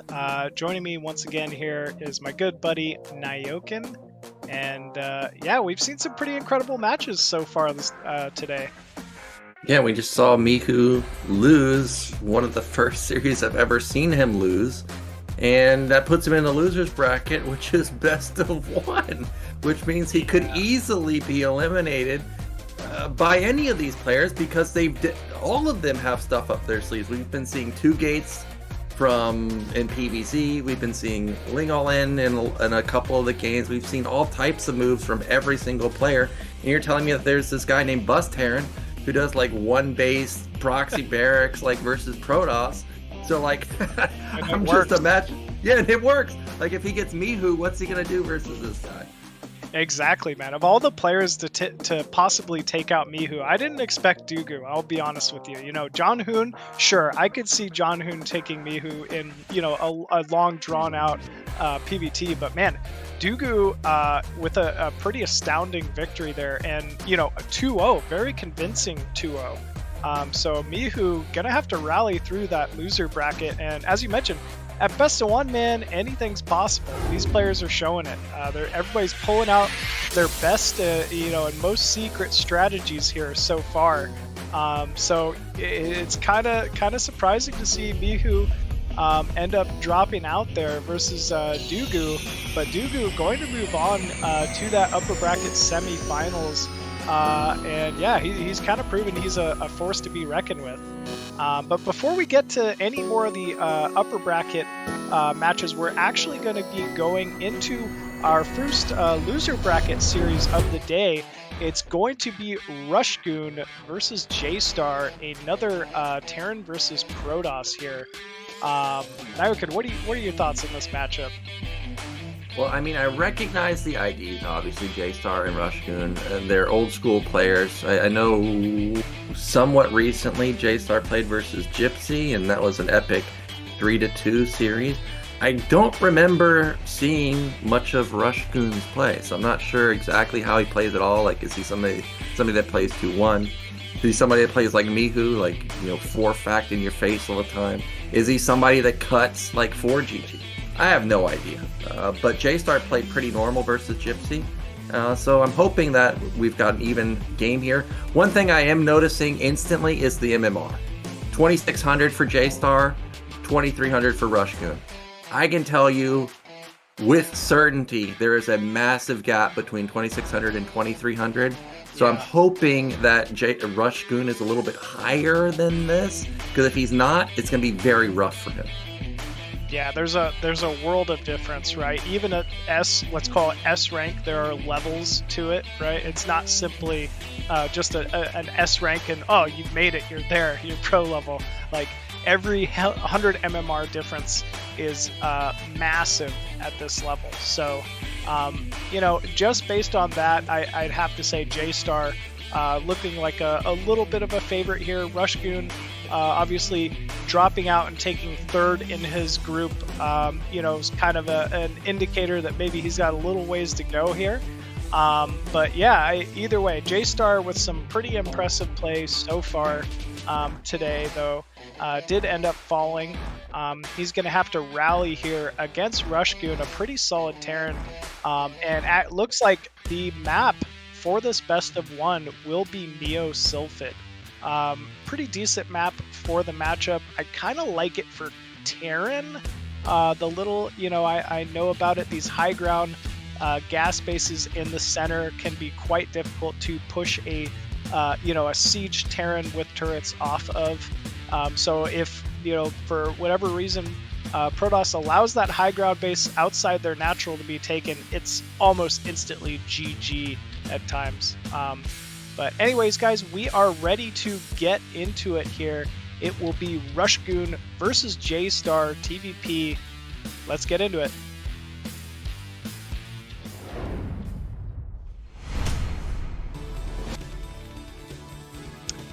And spawning at the bottom right on Sylphid as that green Terran, we have Rushgoon.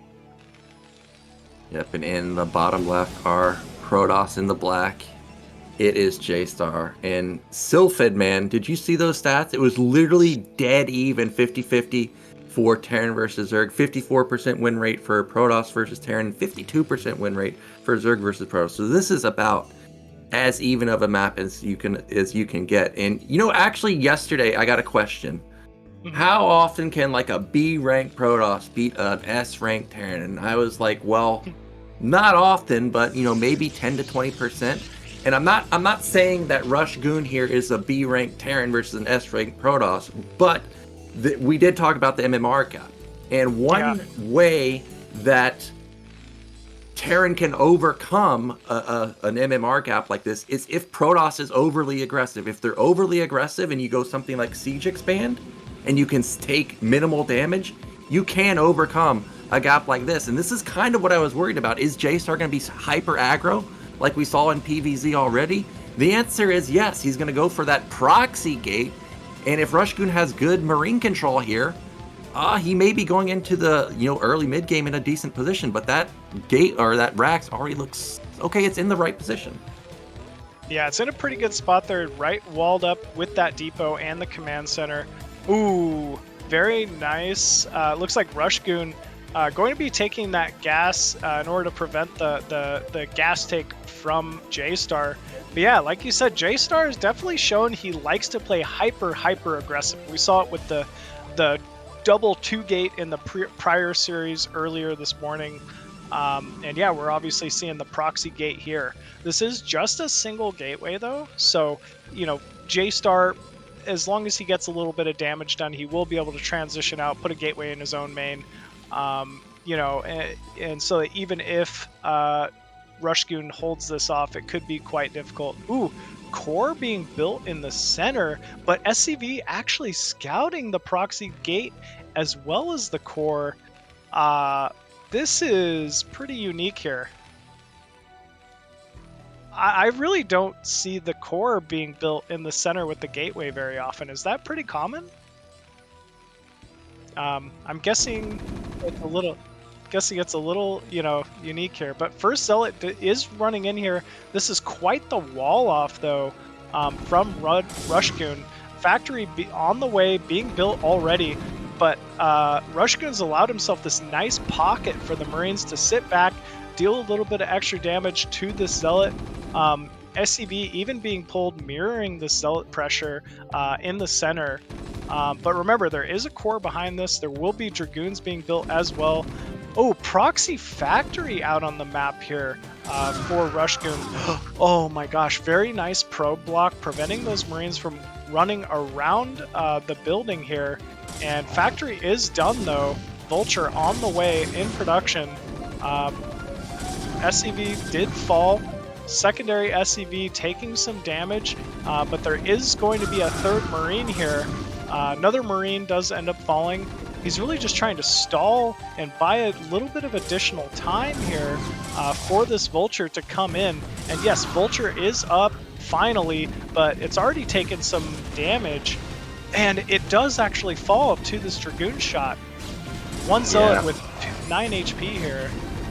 Yeah, I'm finally back in. As you stated, the cybernetics in the middle of the map you don't see often, and it does put kind of Protoss all in here. Like, look at the probe count. Like, he has no probes, but when you can get this aggressive with it, you can do crippling amounts of damage. But this hidden second factory could catch JayStar off guard. However, I gotta say, Marine Vulture just doesn't beat non-stop goons, so he needs to build a bunker here. If he can get a bunker up, I think he can stabilize. But if he doesn't, these goons may be able to just reign supreme once range kicks in. Yeah, it sure seems like it. Rushgoon stacking some Vespian gas, maybe a little bit of a mistake, honestly. Okay, does pull off that Vespian geyser finally. But as you said, Dragoons do quite well versus Marine Vulture here. There is still no bunker. Oh no, Proxy Factory moving Vulture to the wrong base. Very unfortunate here for our Terran. There is a siege tank in production though. Maybe if he gets a nice surround with these SCVs, something could be possible. But we're losing so many SCVs here. And this is where the SimCity kind of backfires, but he catches a goon. He's going to catch a second goon almost. The Vulture is in the main. He's into the probe line. Okay. And it's going to start to get crazy, but the tank pops out. Oh, it just gets rallied, doesn't kill a single goon before it dies. And the Vultures are going to try and micro their hearts out. He may be able to even up the workers, but the problem is there's just no damage for Rush Goon. Yeah, there's just nothing really left that can kill these Dragoons inside the main. Even if you got a perfect surround with all these SCVs at this point, it's 4 Dragoons. The second that tank comes out, it's just going to be popped. Yeah, 5 goons will 2-shot a tank as it pops out, and even though I think Rush Goon had an opportunity to win there because of how all-in JayStar was, I mean, that's kind of just how it goes sometimes. You get caught off guard as Terran and it snowballs, especially when they're that aggro and that fast of a cybernetics off of a proxy gate. You really don't expect that, like you said, to see the proxy cybernetics. Yeah, it's been a long time since I've seen the proxy cybernetics. But, you know, it ended up paying off for him. JayStar with that aggro play once again, but, you know, kind of proving he's the better, you know, player in this series. Takes a very quick win. So, unfortunately, with that, Rush Goon will be eliminated from BSL, and JayStar will be moving on to the next round of the loser bracket. From here, I think up next we're going to be having another Zerg versus Protoss. It's going to be Fengzi going up against Nada in a best of 1. And yeah, this should be a pretty interesting one as well. Always like seeing more Zerg matchups, honestly, but I may be a little biased. Of course. I of course know Fengzi from playing him on the ladder, but what about Nada? I don't recognize that name. I didn't recognize it either until you know, watching him play earlier this week. I believe he had a very close match against Zhanhun, which was quite interesting. I mean, like, it was dead even at some points. So definitely not a slouch here, but I don't know. You know, Fengzi, obviously a pretty recognizable name, veteran in the scene, and he's been around for a long time. So I might still give the edge here to Fengzi in this series coming up. But yeah, it should be a pretty interesting one here. And is the map also going to be Sylphid? Oh, okay. It's going to be Butter, actually. So map 1 between these two players will be Butter. We've already seen quite a bit of interesting ZVP play today on Butter. That sneaky proxy cannon rush is going to be giving me nightmares about this map, honestly. ZVP. So we'll have to see if maybe Nada has something like that planned for us, or if it's going to be more of a standard Forge Expand style of PvZ. You know, when I think of Fengzi, though, he clearly just ended up losing a series on this map. He's definitely going to be looking out for that proxy cannon rush, actually. And I would expect, you know, another 9-pool opener from him here. As we've seen him really honestly do just about every single game in this matchup, showing he's fairly comfortable with it in ZVP. So yeah, this should be an interesting one. Yeah, I also expect to see the 9-pool, and he's going to be scouting for the proxies and stuff like that, as you stated.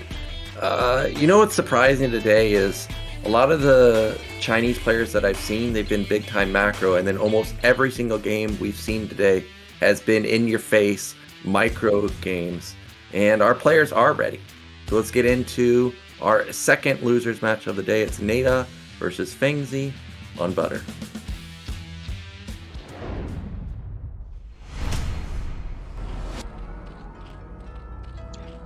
Spawning at the top right of Butter as the purple Zerg, we have Fengzi. And in the bottom right are brown Protoss. It is Nada. Yeah, it's You know, funny you mentioned that. I was going to say about the being hyper aggressive because a lot of these players are very macro oriented, but it seems like when push comes to shove and really tournament lives are on the line, this like type of, I don't want to say all in, but hyper aggro play seems to come out and be very strong in a lot of these matches. So we definitely have been seeing a lot of that today. yeah, the only player that's been playing as I expected was Mihu. I mean, he just doesn't cut. He just plays his own thing, and generally he wins. Today he didn't win, but I was very surprised to see JayStar in particular, his style today. Like, I'm starting to wonder, potentially, is this like a setup for going into the... Mm. Yeah, I'm kind of curious myself, honestly. I think Naokin might be disconnected a little bit here, but I'm a little surprised to see a gate expand on this map. Every time I see a gate expo here, I'm a little thrown off because of the distance, right? We're seeing just a pretty standard overpool opener here from our Zerg player, which I would expect. We might even be seeing, the hatchery at the natural, opting not to go for that drone scout because it is a two-player map. He's just going to optimize that mining in the main base, and with this, he should be completely fine here. Overpool versus Gate Expo, especially on this map. But keep in mind, there is no scout. There's no way of knowing that this is a Gate Expo. So if he's expecting this to just be a Forge expand and he can get away with only making a couple Zerglings, then he's dead wrong.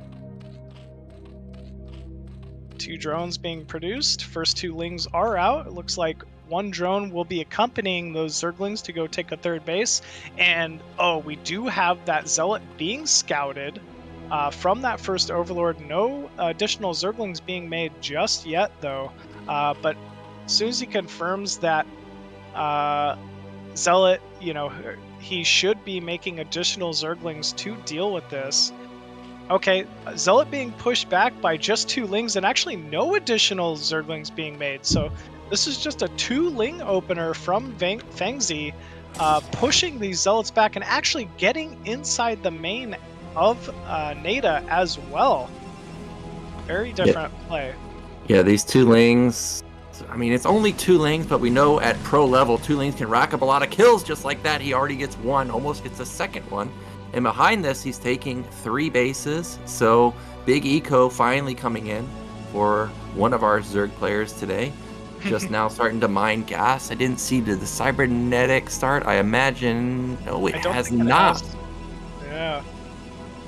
This could be core, but it might just be a forge, honestly. With 2 lings already in the main, it's always a little scary just going directly to that cyber core play. Zerglings forcing some additional lost mining time so far. As you mentioned, they picked off that first probe. So things are looking pretty good here for our Chinese Zerg player. Yep, now behind this, did we see what Fengzi's going for? I imagine it's just lair, but so he's taking this lead and he's going to transition it into a ling bust. But that looks like a pretty tight wall. So I don't know if this is going to backfire or if this is just intended to catch the Zealots as they move across the map.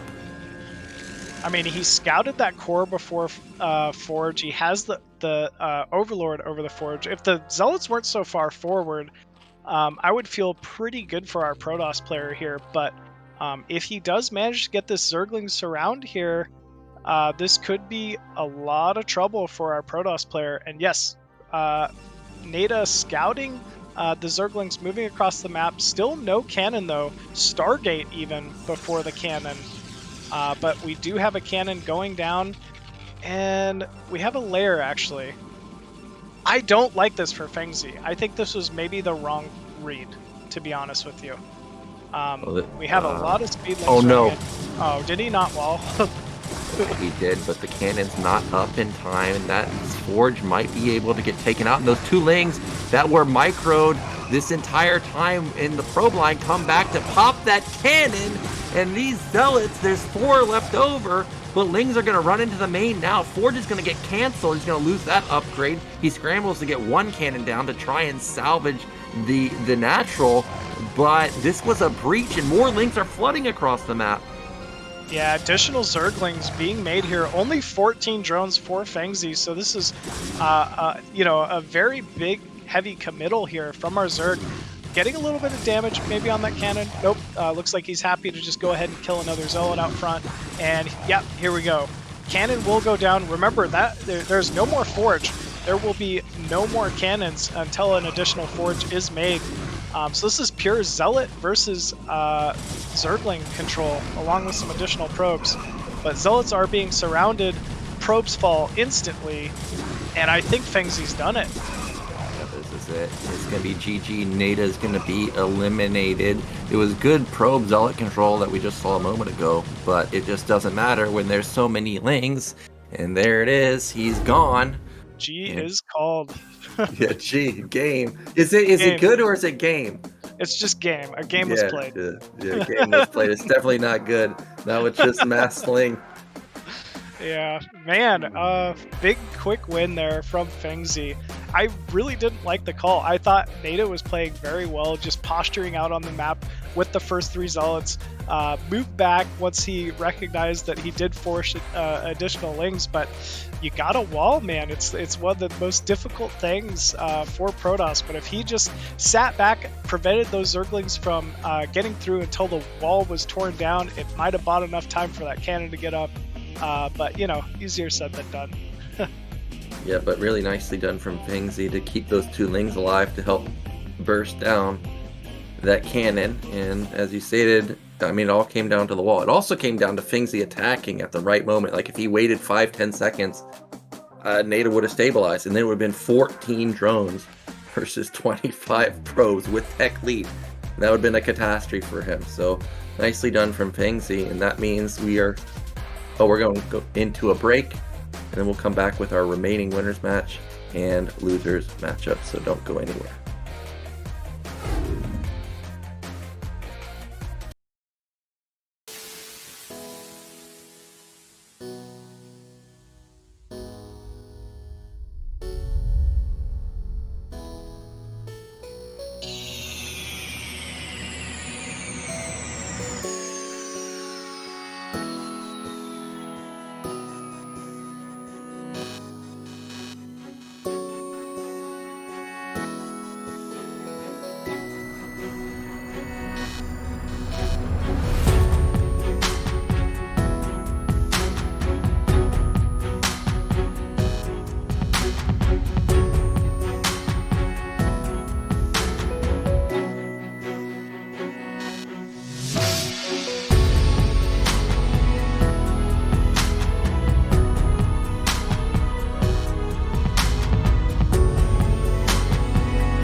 Hello, everyone, and welcome back to BSL15 Asia Championships playoffs.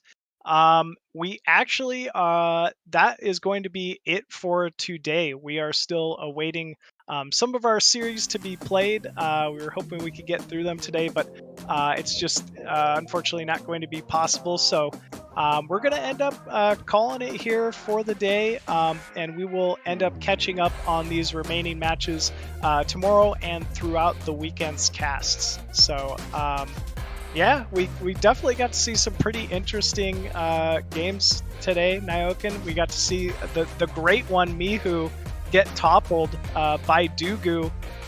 Some big names tearing through the brackets. JayStar with some incredible matches. Zhanhun. Yeah, this was a fun one today, I gotta say. Yeah, a lot of unorthodox play, and I have to say I was rooting for Mihu to lose, and the reason for that is because I think he plays LCYDH again, which he's already played, and I actually watched that VOD, and LCYDH plays how I tell these Protoss players to play versus Mihu, which is go the Reaver and go into big macro style after that. Unfortunately, LCYDH, he cuts pros when he's using his Reaver, man. But if he doesn't do that, I think he can kill him. So this is actually the matchup I wanted to see the most. So whenever it gets casted, I'm going to be watching very intently to see how Mihu responds, because it looks like LCY potentially has the counter, and we may actually eliminate Mihu for the first time ever. Yeah, he very much could. He had some pretty fun series to watch yesterday. I remember him taking out Jumper in a pretty like strong series. He was even very far behind in game one, and managed to make quite the comeback with some incredible control. So, okay, LCYDH versus Mihu. That's definitely going to be a match I'll have to make a note of, and obviously I'll be casting it here with you, bud. So should be a lot of fun. Anyways, folks, thanks for tuning in. But before you all take off, just wanted to give a big thank you once again to our BSL15 sponsor, OptiMonk. OptiMonk, thank you so much for making Foreign Brood War live and breathe in this space. And once again, thank you to everyone tuning in for supporting and watching us cast, listening to us cast, and yeah, just supporting the scene in general with your views. We'd also like to make a big thank you to our Patreons. At our Bombastic General level, $100 a month, we have Star Lover once again. At the Colonel level, $50 a month, we have Anthony Chen, Martin Harzmar, Striker, and Zero Sum. So thank you folks very much. At the Major Plus level, $30 a month, we have Robert Groot, Flazardo86, Cause, and Tupacalypse.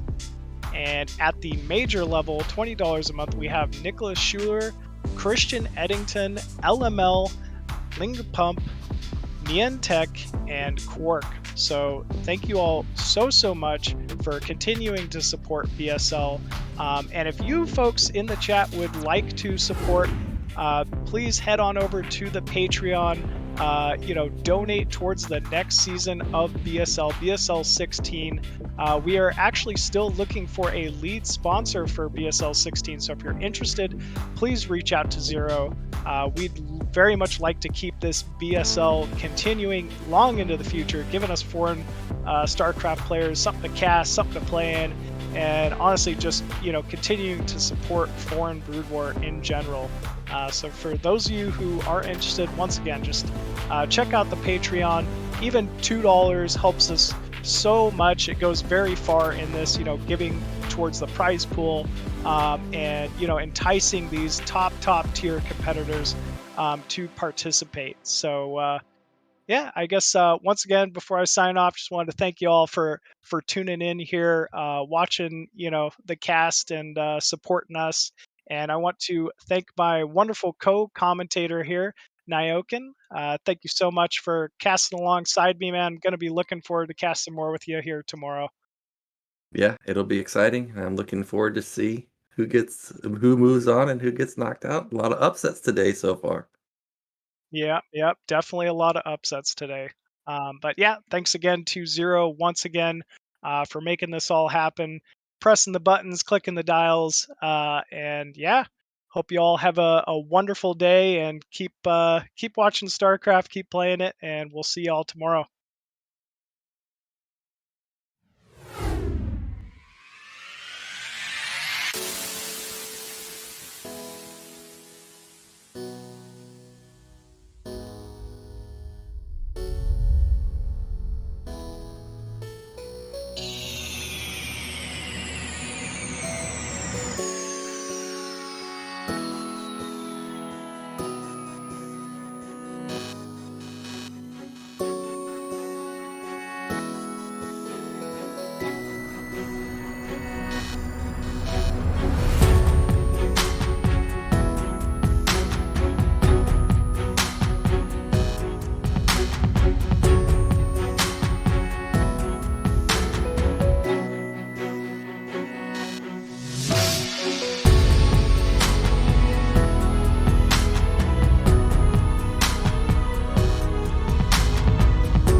Hello guys, thank you for watching. I came here to say to you that you should go and follow Mr. Nayoken and Mr. Machine on Twitch because they are streaming there. They are super Gosu players, so definitely follow them. Mr. Nayoken is a Gosu League runner-up and Mr. Machine is Chobo League champion, so and he's a Chobo League champion when there was no Hasu League, so actually Hasu League champion, so definitely go and check it out. We have also Mr. Dog Holiday, Super Gosu BSL caster as well on the chat, so definitely go and follow him as well. I will play ladder for like 2 or 3 hours here, so I will appreciate if you will guys stay because it helps a lot. Every view, every watch hours matter, especially now that we are trying to get the sponsorship from Trovo. So please stay tuned. I will go and eat something, stretch my legs, and come back to play some ladder in front of you. So thank you guys for watching BSL, and I will be right after I will eat something. So thanks guys, and have a nice listening to the music.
I don't know if Doc Holiday is here, but thanks to him talking about pizza, I'm eating pizza right now because I was like, I need to eat this pizza. When he started talking about Gladiator being a pizza map, that's why I'm eating pizza.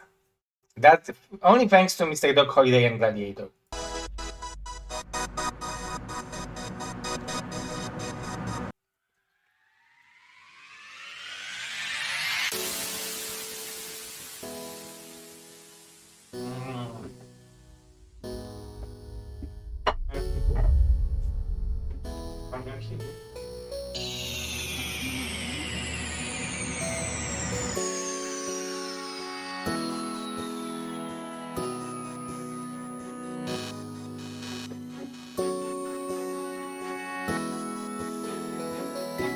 Sorry.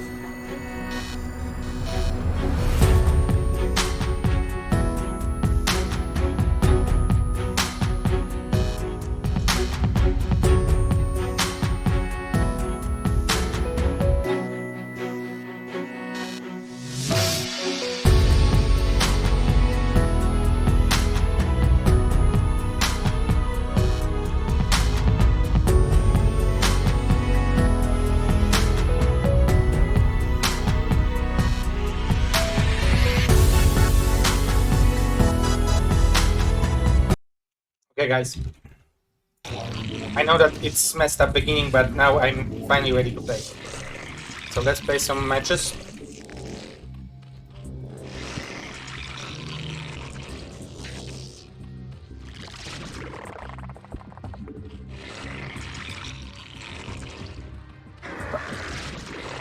Man, after seeing the Chinese scene being so aggressive, I want to become more aggressive as well because there is a lot of potential in having early aggression.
I'm making more rings, which might be not the best,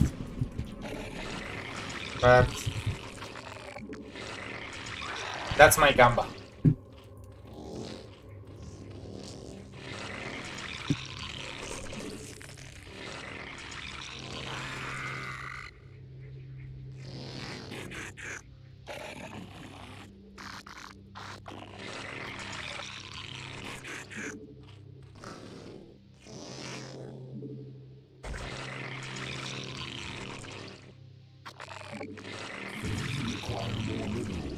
He made Forge and 2 cannons, and Nexus is very, very ahead.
I'm not making overload.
Turn on the Clover, sorry, I forgot about it.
Forces are under attack.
A move race.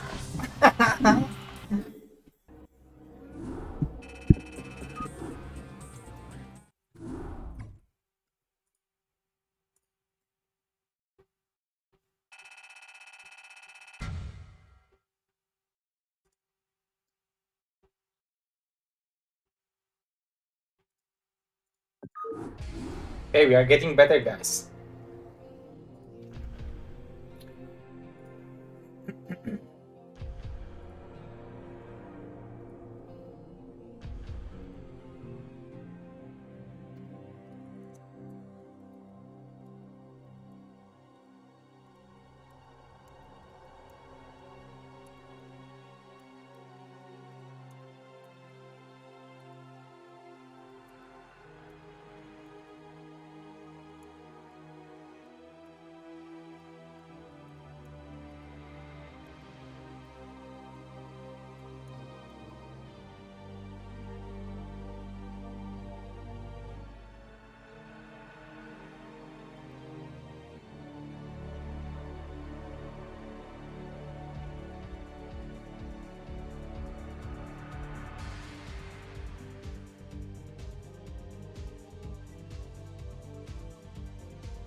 Hello, Mr. Mada. How you doing, man? Have you watched BSL?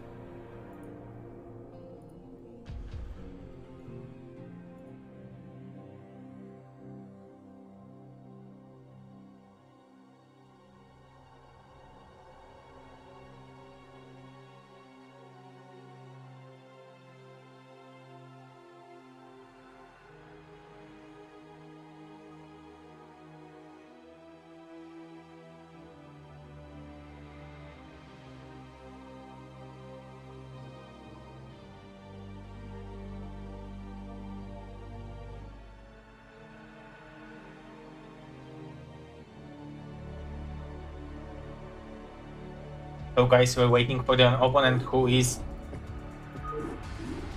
growing his skill as quickly as I am, which is 100 MMR a day.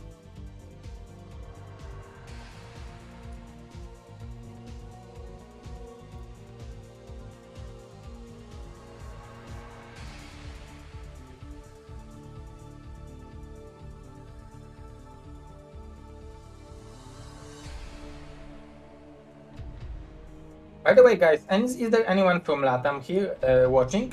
And is there anyone from LATAM who has helped organizing tournament and maybe would like to help in reaching out to the players and arranging matches and so on within the LATAM community? Because I feel like because I don't know Spanish, I'm missing a lot of context and a lot of awareness why certain things happened in a certain way. So if you guys want to help BSL in arranging matches between the Latin American players, I will appreciate if you will let me know and contact me on BSL Discord or on Discord overall.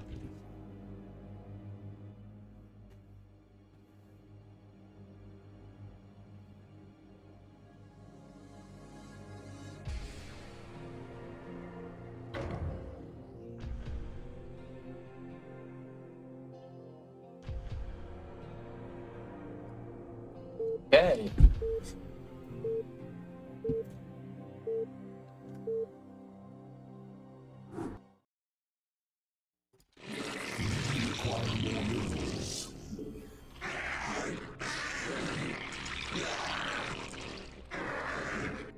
So Zerk on turn 20 high.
Hello, Mr. Kabutarimon. Thank you for being here.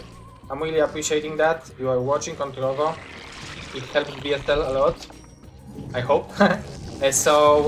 Thanks, man. And yeah, go BSL. BSL is happening every day.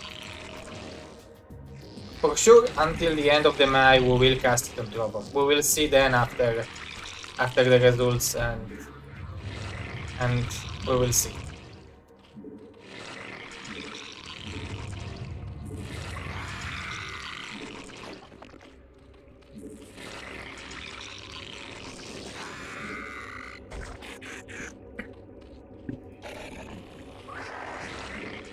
So it's third hatch, right?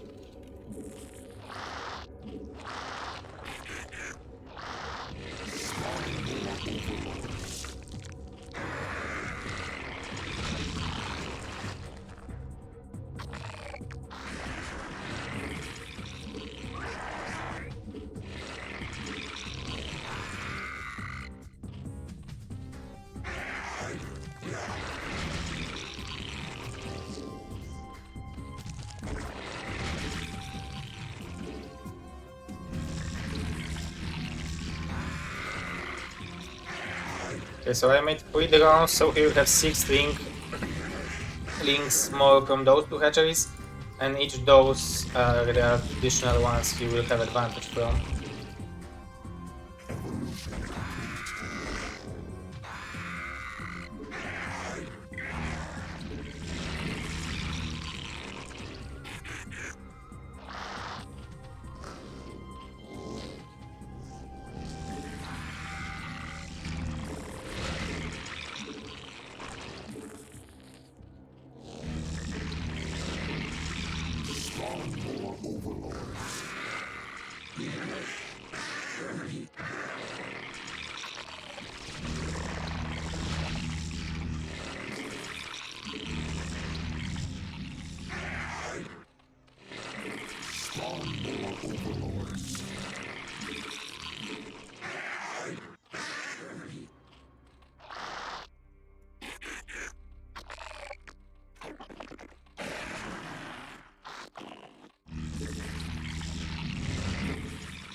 We require more minerals.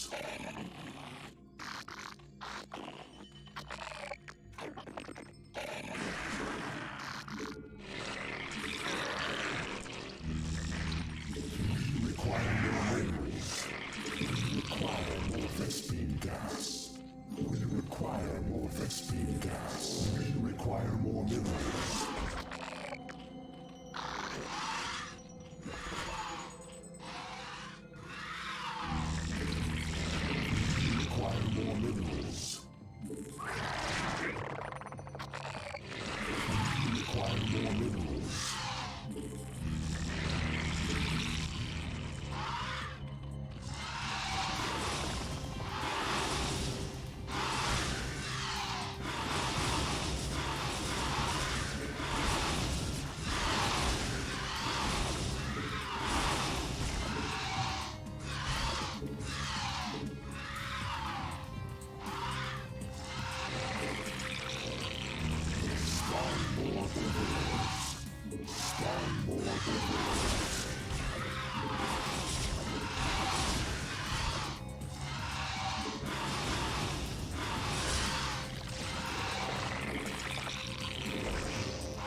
Ooh, Mr. Deadfate just hosted Zero BL, aka Bombastic Starleague, with 1,000 Spanish viewers. Thank you very much for this bazillion viewers, Mr. I mean, I'm just making fun, but I'm really appreciating that because this is 28 great, fantastic StarCraft viewers. So thank you very much and welcome, guys. Thanks for watching. I will appreciate if you will stay tuned with me. I'm trying to gather enough watch hours so Trovo will might to become a BSL sponsor, but according to what I heard, it might be hard, but I'm trying my best until the end of May, so I'm really appreciate if you guys will stay here and be here with me, so we will crash some lab there together.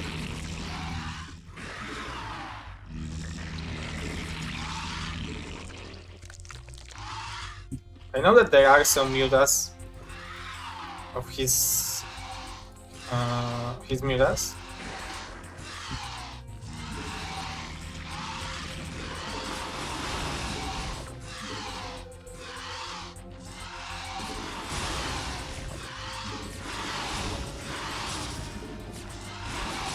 Our forces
GG! Maybe it's time to learn Spanish to the other side of the world, StarCraft lovers. Mr. Kabuterimon, I know Spanish very well. That's why I have such a good contact with you guys, right? But honestly, I was thinking about it because Spanish seems like such a cool language. I was in Gran Canaria on my honeymoon with Karolcia, my beautiful wife, and we fall in love into the Spanish culture and Spanish language and the way Spanish people behave. We loved the Spanish music because we rented a car there, so we was traveling over there and listening to the Spanish radio, and that's simply great. So if I would have to learn another language, and it would be purely from love and not from the fact that I actually have to go and work somewhere, then Spanish would be my first choice. So yeah, definitely that's a good idea. Maybe I should download some application or something like that. Mr. Manu, thank you for another support, especially that thanks to this support, according to the post I seen from Trovo, they will calculate the value of a streamer also by the fact of those energy, or I don't know, mana, or how much mana, like the, so it's not only the watch hours, but also the activity on the chart, the amount of casted spells and so on. And I believe you are earning this mana to cast spells for each 20. You get 20 of mana for each 5 minutes of watching. So if you are watching, and if you didn't know, there is this, I might even do the where is it? Look at that, guys. It's here. You need to click here to cast the spells, and then you choose what you are casting. For example, I will choose this, and I will click through a spell, and it's throwing a spell. So it helps me a lot because we are being promoted to the main page of Trovo if it's happening. So yeah, that would be great. Thank you very much, guys. Watching is also enough, so much love for watching. And we are getting closer to 2,100 MMR, which is... I'm not too satisfied with that kind of MMR, but when we will get to 2,300, then I will be happy. And then we will be able to switch account because there will be no more wins for Dawid.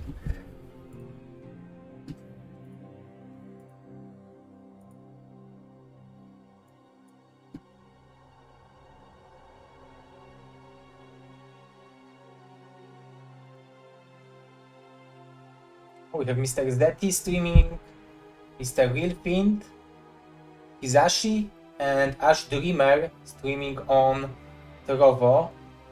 I think there are a lot of people who,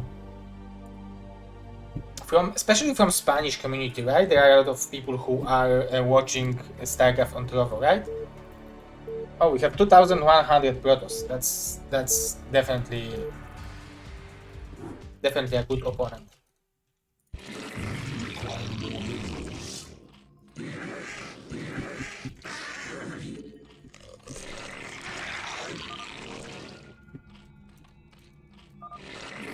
Require more minerals.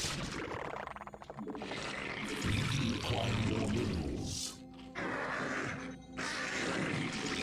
Require more minerals.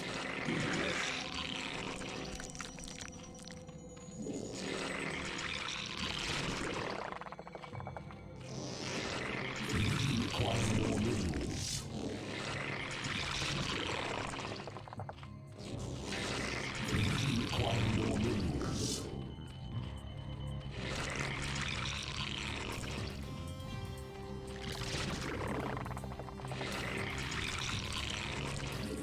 Require more minerals.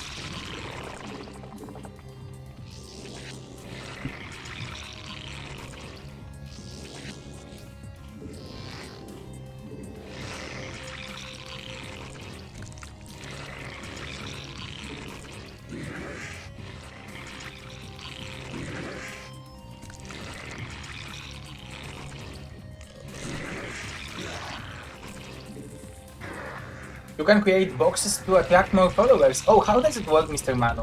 What can I put into those boxes, and how those those viewers would want to? Why would viewers be more encouraged to participate in that? Like, what is it in those because those are the treasure boxes which, for example, Mr. Yu is using, right?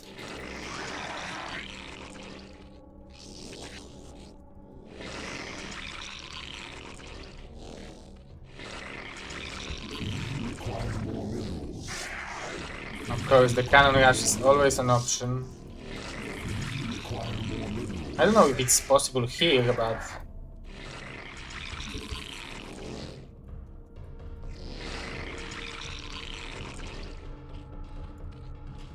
if you have super mods, they can create. Oh, okay.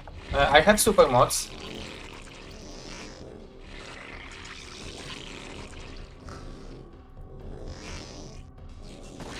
Our forces are under attack.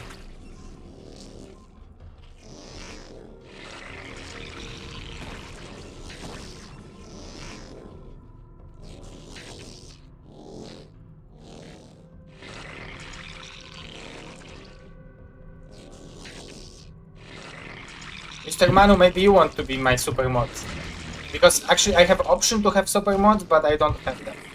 Because I don't know anyone who would want to be a super mod, and also who would know how to use the tools of Trovo.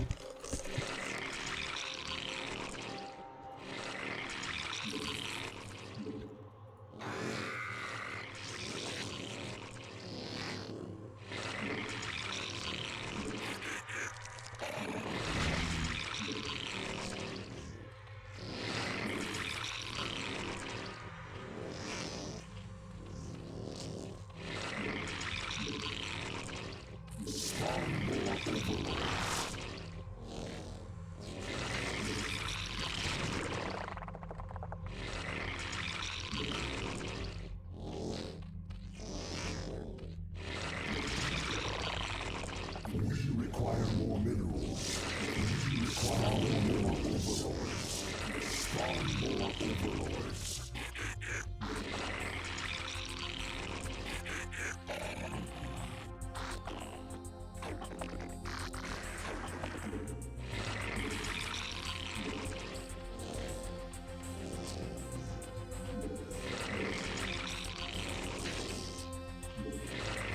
Day 5 hatch.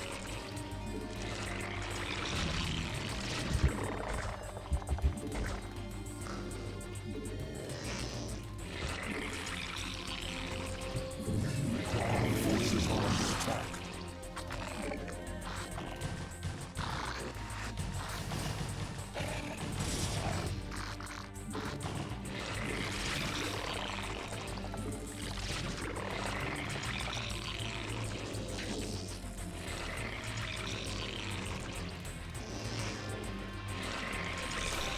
Spawn more overlords.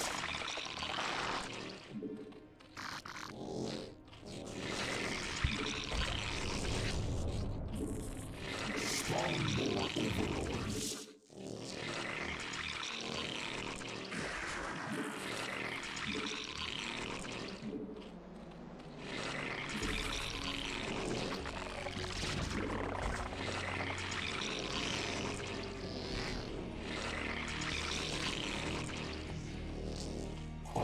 forces are under attack.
Evolution complete. Spawn more overlords.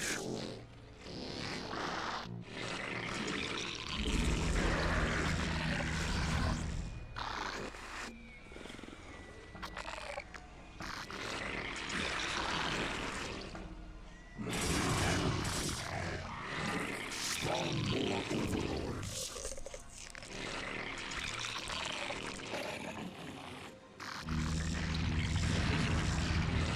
Require more Vespene gas. We require more Vespene gas. We require more Vespene gas. We require more Vespene gas. We require more Vespene gas. Our forces are under attack gas.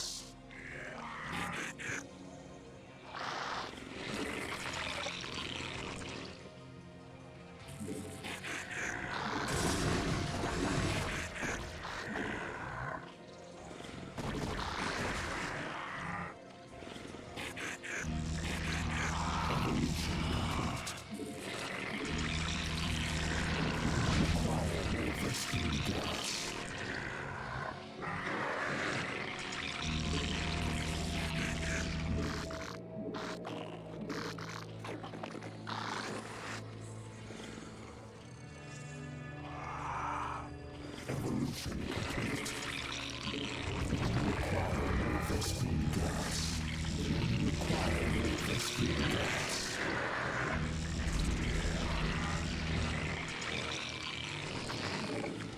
Spawn more overlords.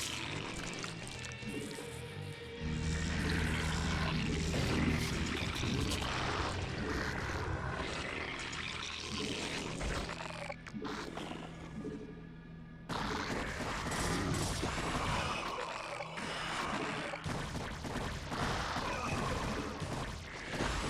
Forces are under attack.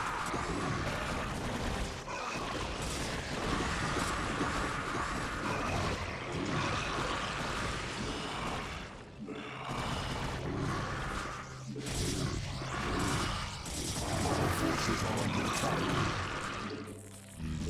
We require more minerals. We require more minerals. The Hive Cluster is under attack.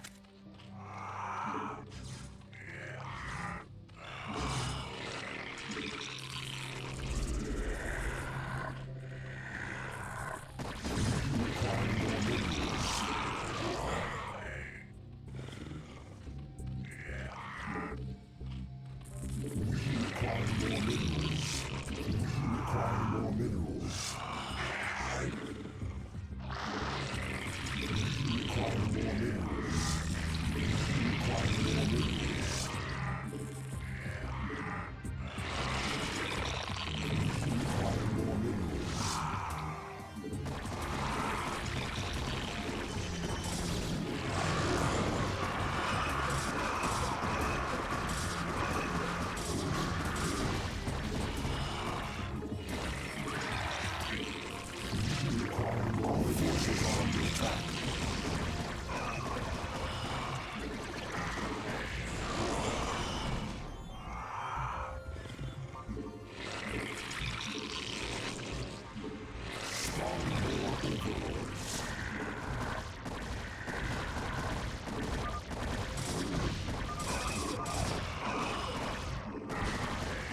Oh, just 2 Gosu.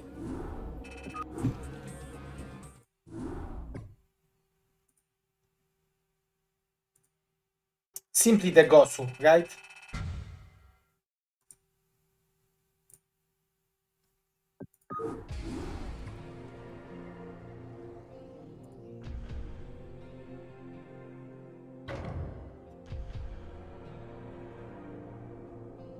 GG, Mr. Esla and Slavelolis. Oh, Ash Hayek. This is a good Zerg from Poland. He's, in my opinion, he's a Gosu League level Zerg.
Should we play, guys? This is the question.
I will check the main. I wanted to go back, but I will check the main.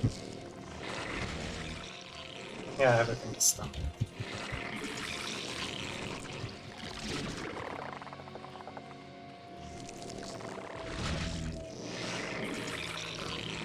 Require more minerals. Require more minerals. Require more minerals.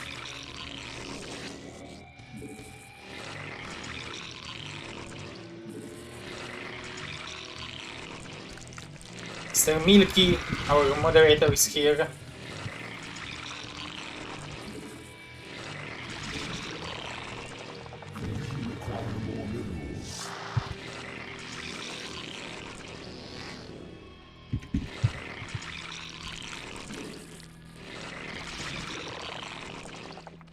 Oh, Mr. Carlos, welcome.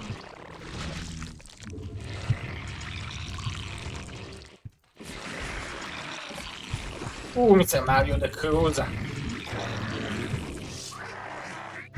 Oh, lady. Lady Mario the Cruiser. It can be lady. I'm not... I like women. I have a wife. I will have daughter soon. Warango 23, welcome. Thank you.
forces are under attack.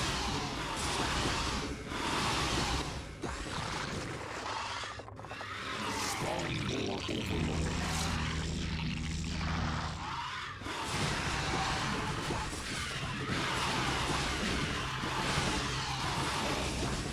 Our forces are under attack.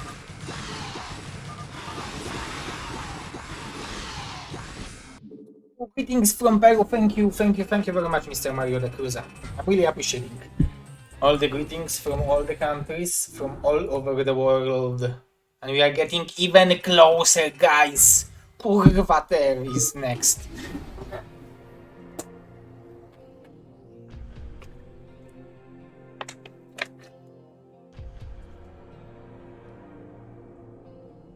Oh, okay. I finished my water.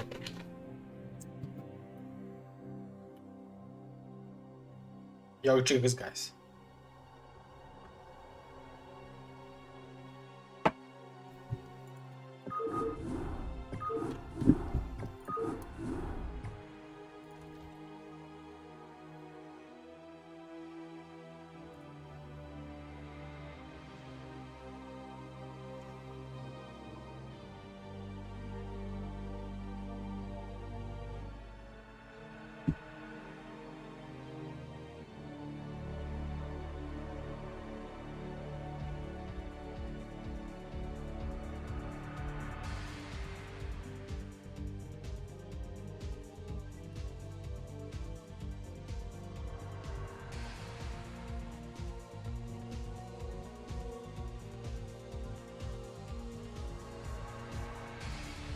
Who will we get?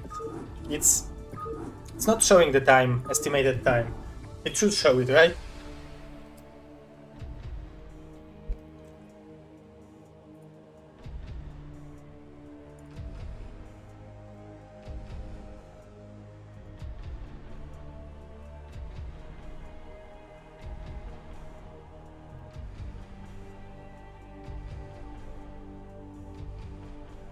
Guys, do you also watch my streams on Twitch? Is there anyone who is watching only on Trovo and is not watching on Twitch? Because I'm originally from Twitch, and with the end of the May, from the beginning of the June, most likely BSL will be on Twitch only, as Trovo is backing up their support programs from the streamers. There is no reason to stay here, right? Since Trovo is Twitch is simply bigger. Inframundo 3-0. Who is that? Inframundo 3-0. Holy crap.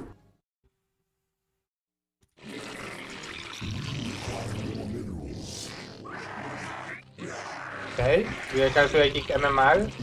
Okay, it's probably South America or North America. Require more minerals. Require more minerals.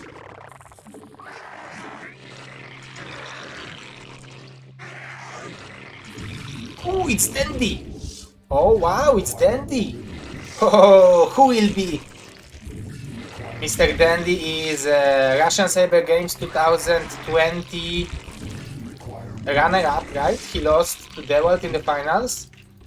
And Zero is a Bombastic Starleague banned player from Bad Manner. Who will win? Bad Manner or Dandy?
Let's turn it 20 high.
So close.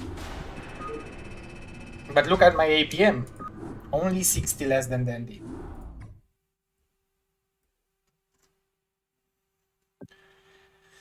Okay, I guess we lost some points. Let's play one more time. Let's go for the rematch. Maybe we will find it. So that was a good timing from his side, and I actually didn't think that those Marines can be there that fast, but actually with the steam, it's possible, right?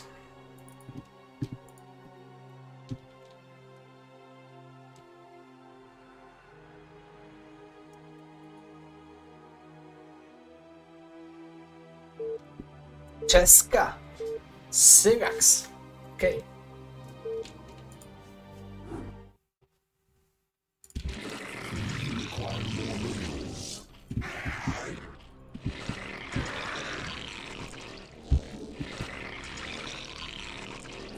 Require more minerals.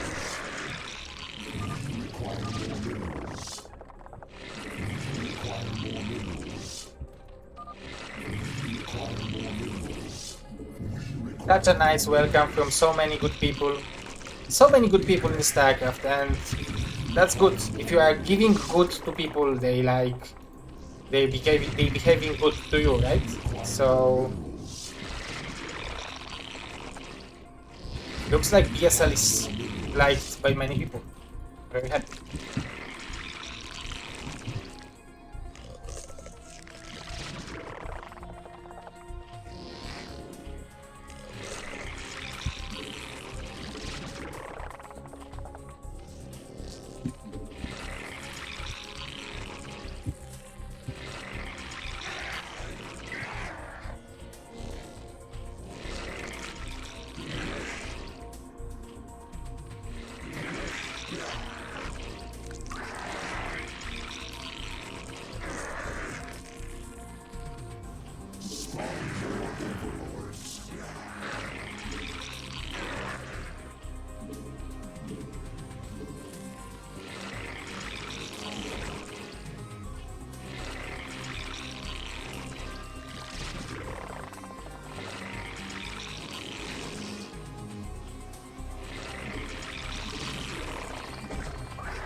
We'll go drones. If it's cross position, it still can be 9-4, right? But it's not, you can see that he's there.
He got definitely better end of those trades, right?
base is under attack.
We require more minerals.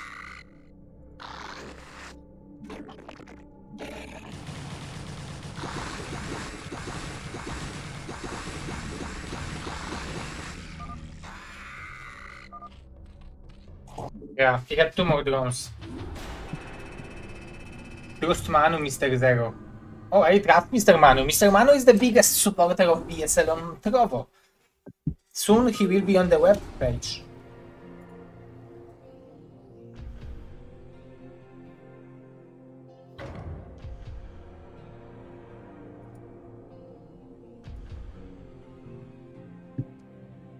Okay, Ash Hayek. Again, very good Zerg. Mr. Virrev, our Super Gosu Patreon, fantastic events organizer on Twitch. Definitely go and check out his channel. It's revolution.vir, I think.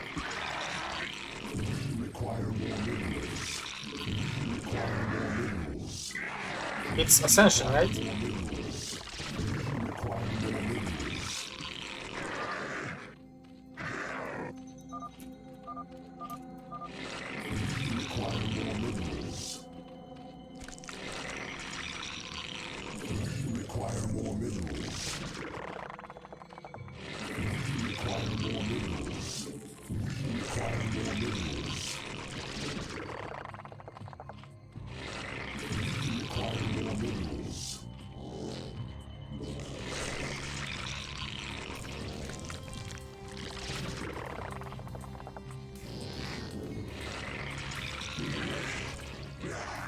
I should probably send... Okay, let's go for this.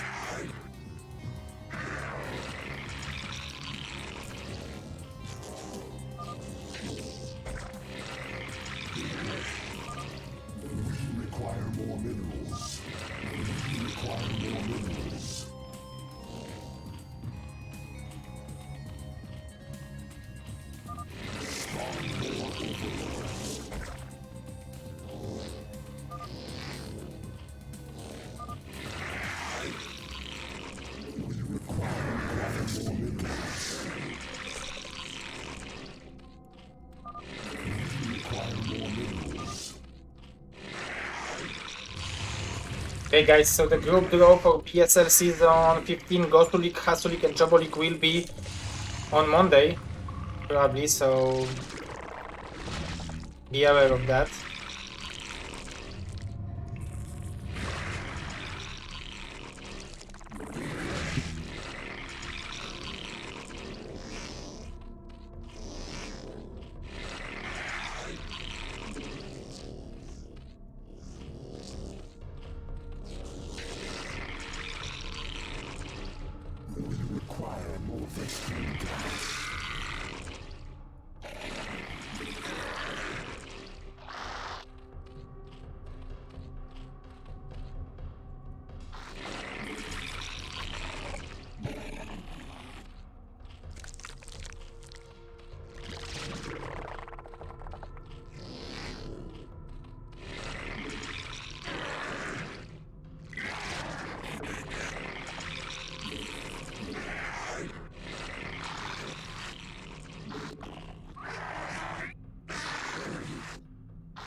Is he going for mass links or not?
Forces are under attack.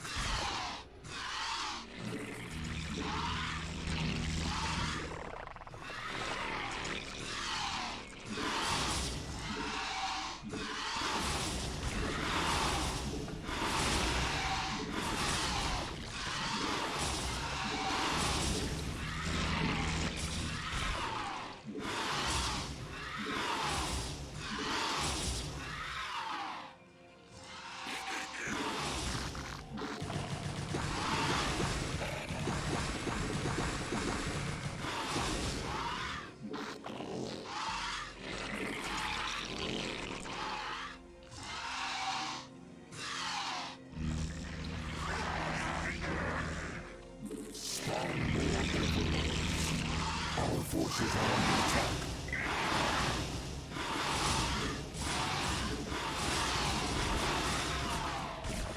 Spawn more overlords.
GG! Such a gossip. Mr. Lampshade, welcome! Oh, long time no see. Mr. Lampshade from Twitch. Mr. Mickey, aka Milky, is here. Guys, we are trying to get to S rank, but it's not that easy. It's not easy to be a good player when you are a tournament organizer, right?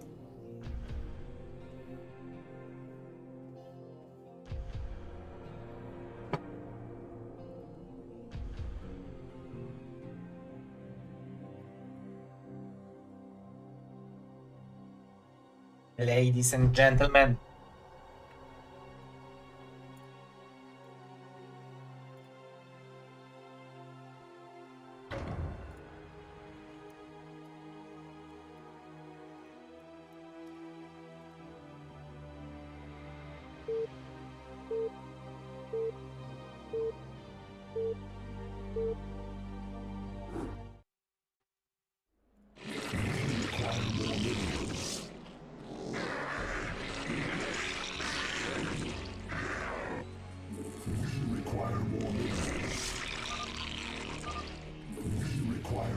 Hasbullah.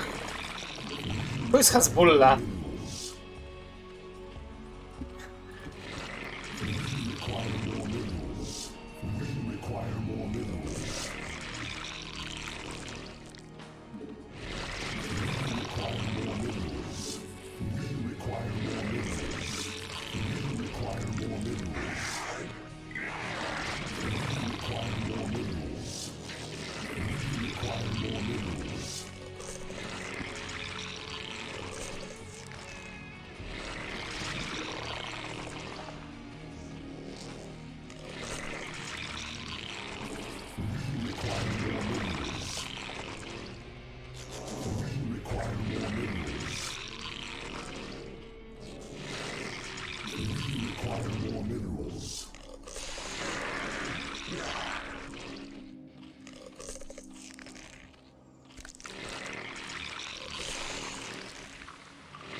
forces are under attack.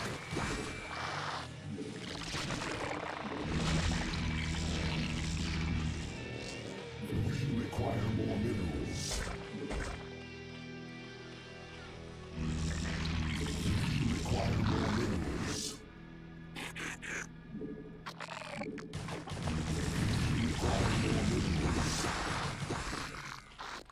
Our forces are under attack.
The hive cluster is under attack. Holy moly crap. Or holy crap. Okay guys, let's play a little bit more.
Recently I'm testing this 12 full fast muta.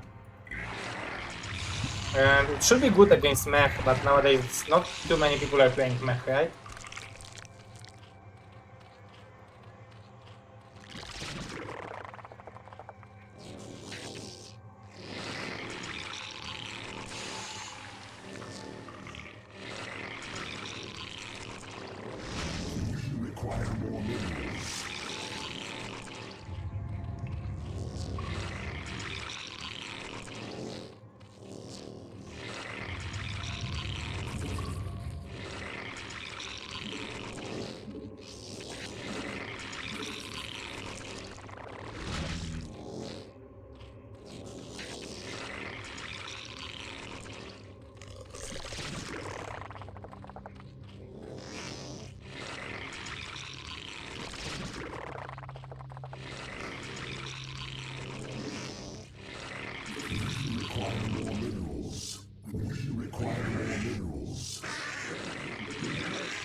Forces are under attack.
Doesn't have range, right?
Forces are under attack.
Forces are under attack.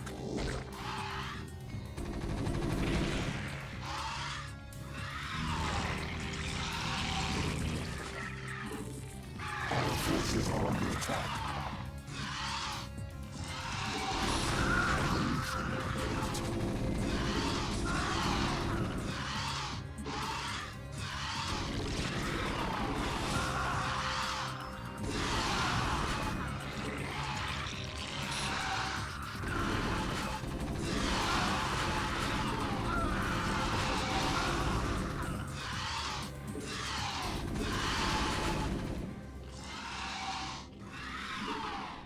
I don't know if it's turn 16 low or me. Mr. Method Man, BSL is done for today. We will be back though. Tomorrow. And for another bazillion days.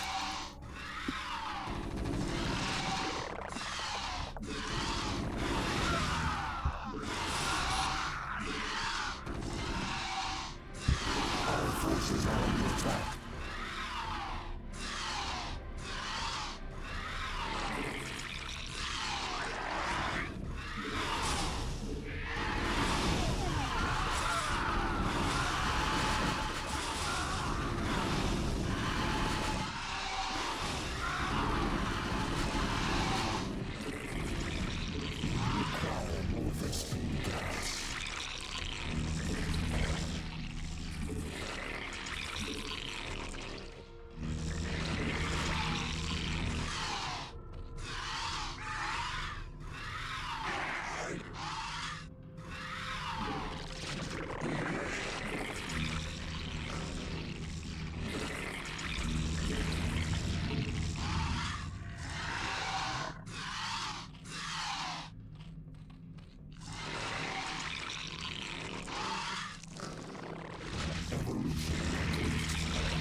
Forces are under attack.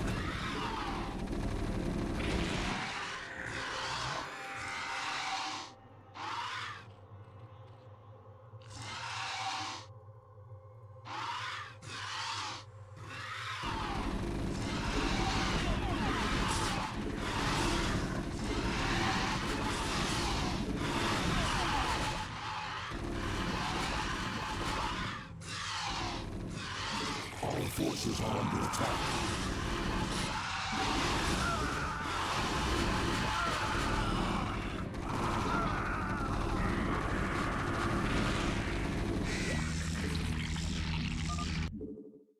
Fuck the Terrans. That's my motto. Let's fuck the Terrans. And I think I will play one more game just so I will not lose with the bad energy. Let's bring good energy, no fucking Terrans. Okay. No fucking Terrans.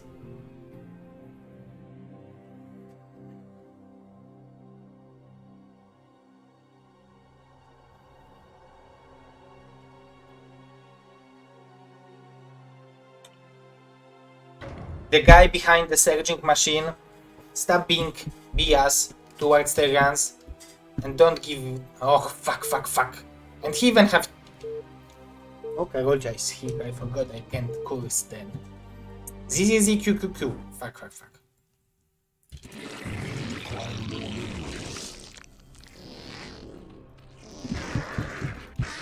Oh my god. And he even have worse internet than the previous one.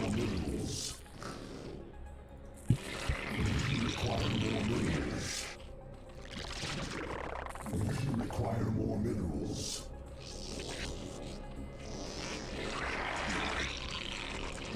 We require more minerals. We require more minerals. We require more minerals.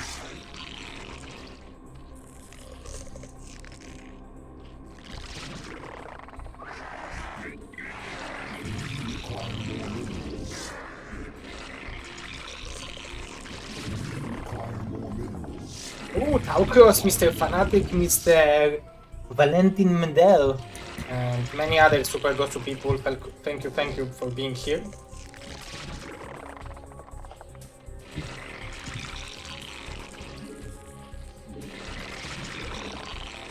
Donate 14 low. What should I play? Definitely not 12 full fast meters. I thought that double attack upgrade will make more, but probably it would make more if I wouldn't miss every second shot with the mutas, right?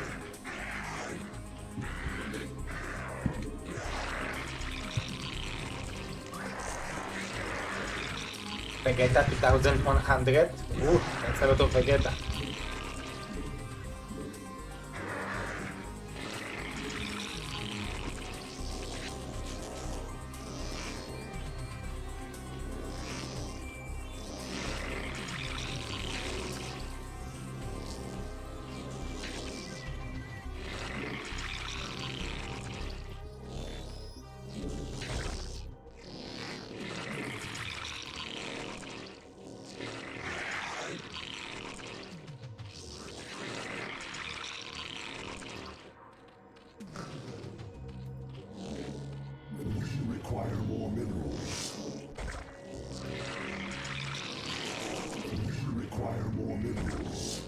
Mr. Machine told me that this is a meta nowadays, so that's what I do.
Our forces are under attack.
Łukaszek dzwonił, że dzisiaj wraca jak coś.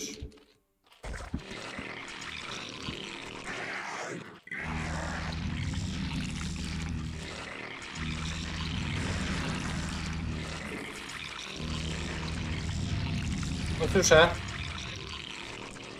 Nie, tylko mówił, że coś chce kupić. No to zapraszałem, wiadomo, ale... Ale pewnie będzie się wstydził jak zwykle.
require more minerals.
Our forces are under attack. Spawn more overlords.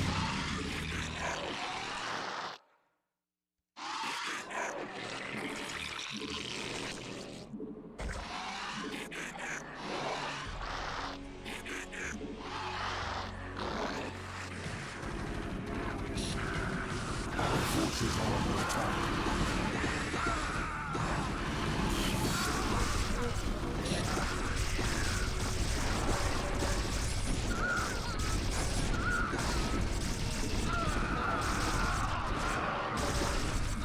Our forces are under attack.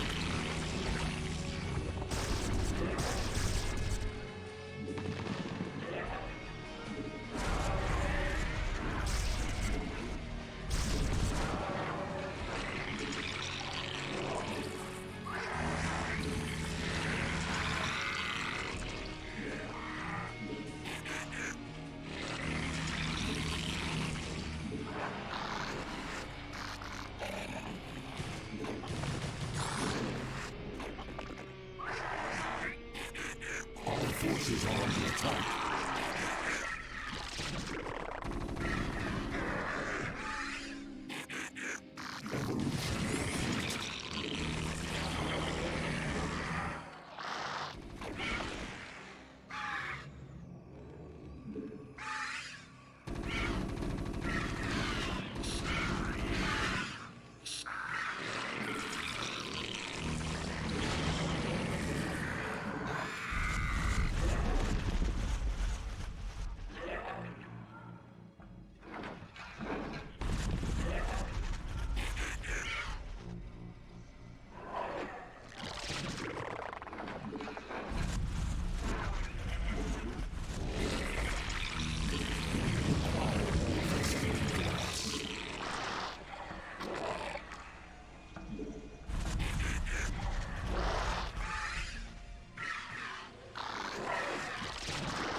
are under attack.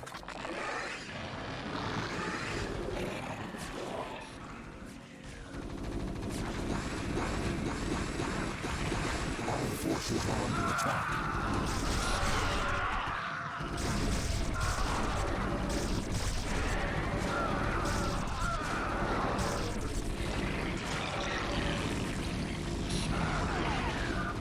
Tag the Pagans, GG, and yeah, that's it for today, guys. Thank you very much. We will be back tomorrow, same time. I need to go and work on BSL, prepare some shit for tomorrow. Those Terrans. So, guys, thank you very much. I'm really appreciating that. I will come back tomorrow with much more love to for Terrans. I'm really appreciating the fact that you've been watching today.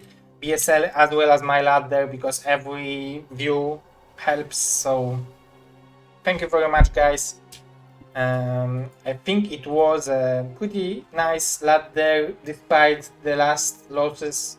There were some good games. I actually won against everyone else beside the Terrans, so pretty good. I'm pretty proud of myself. So let's go and see who is playing, who we can host. Okay, so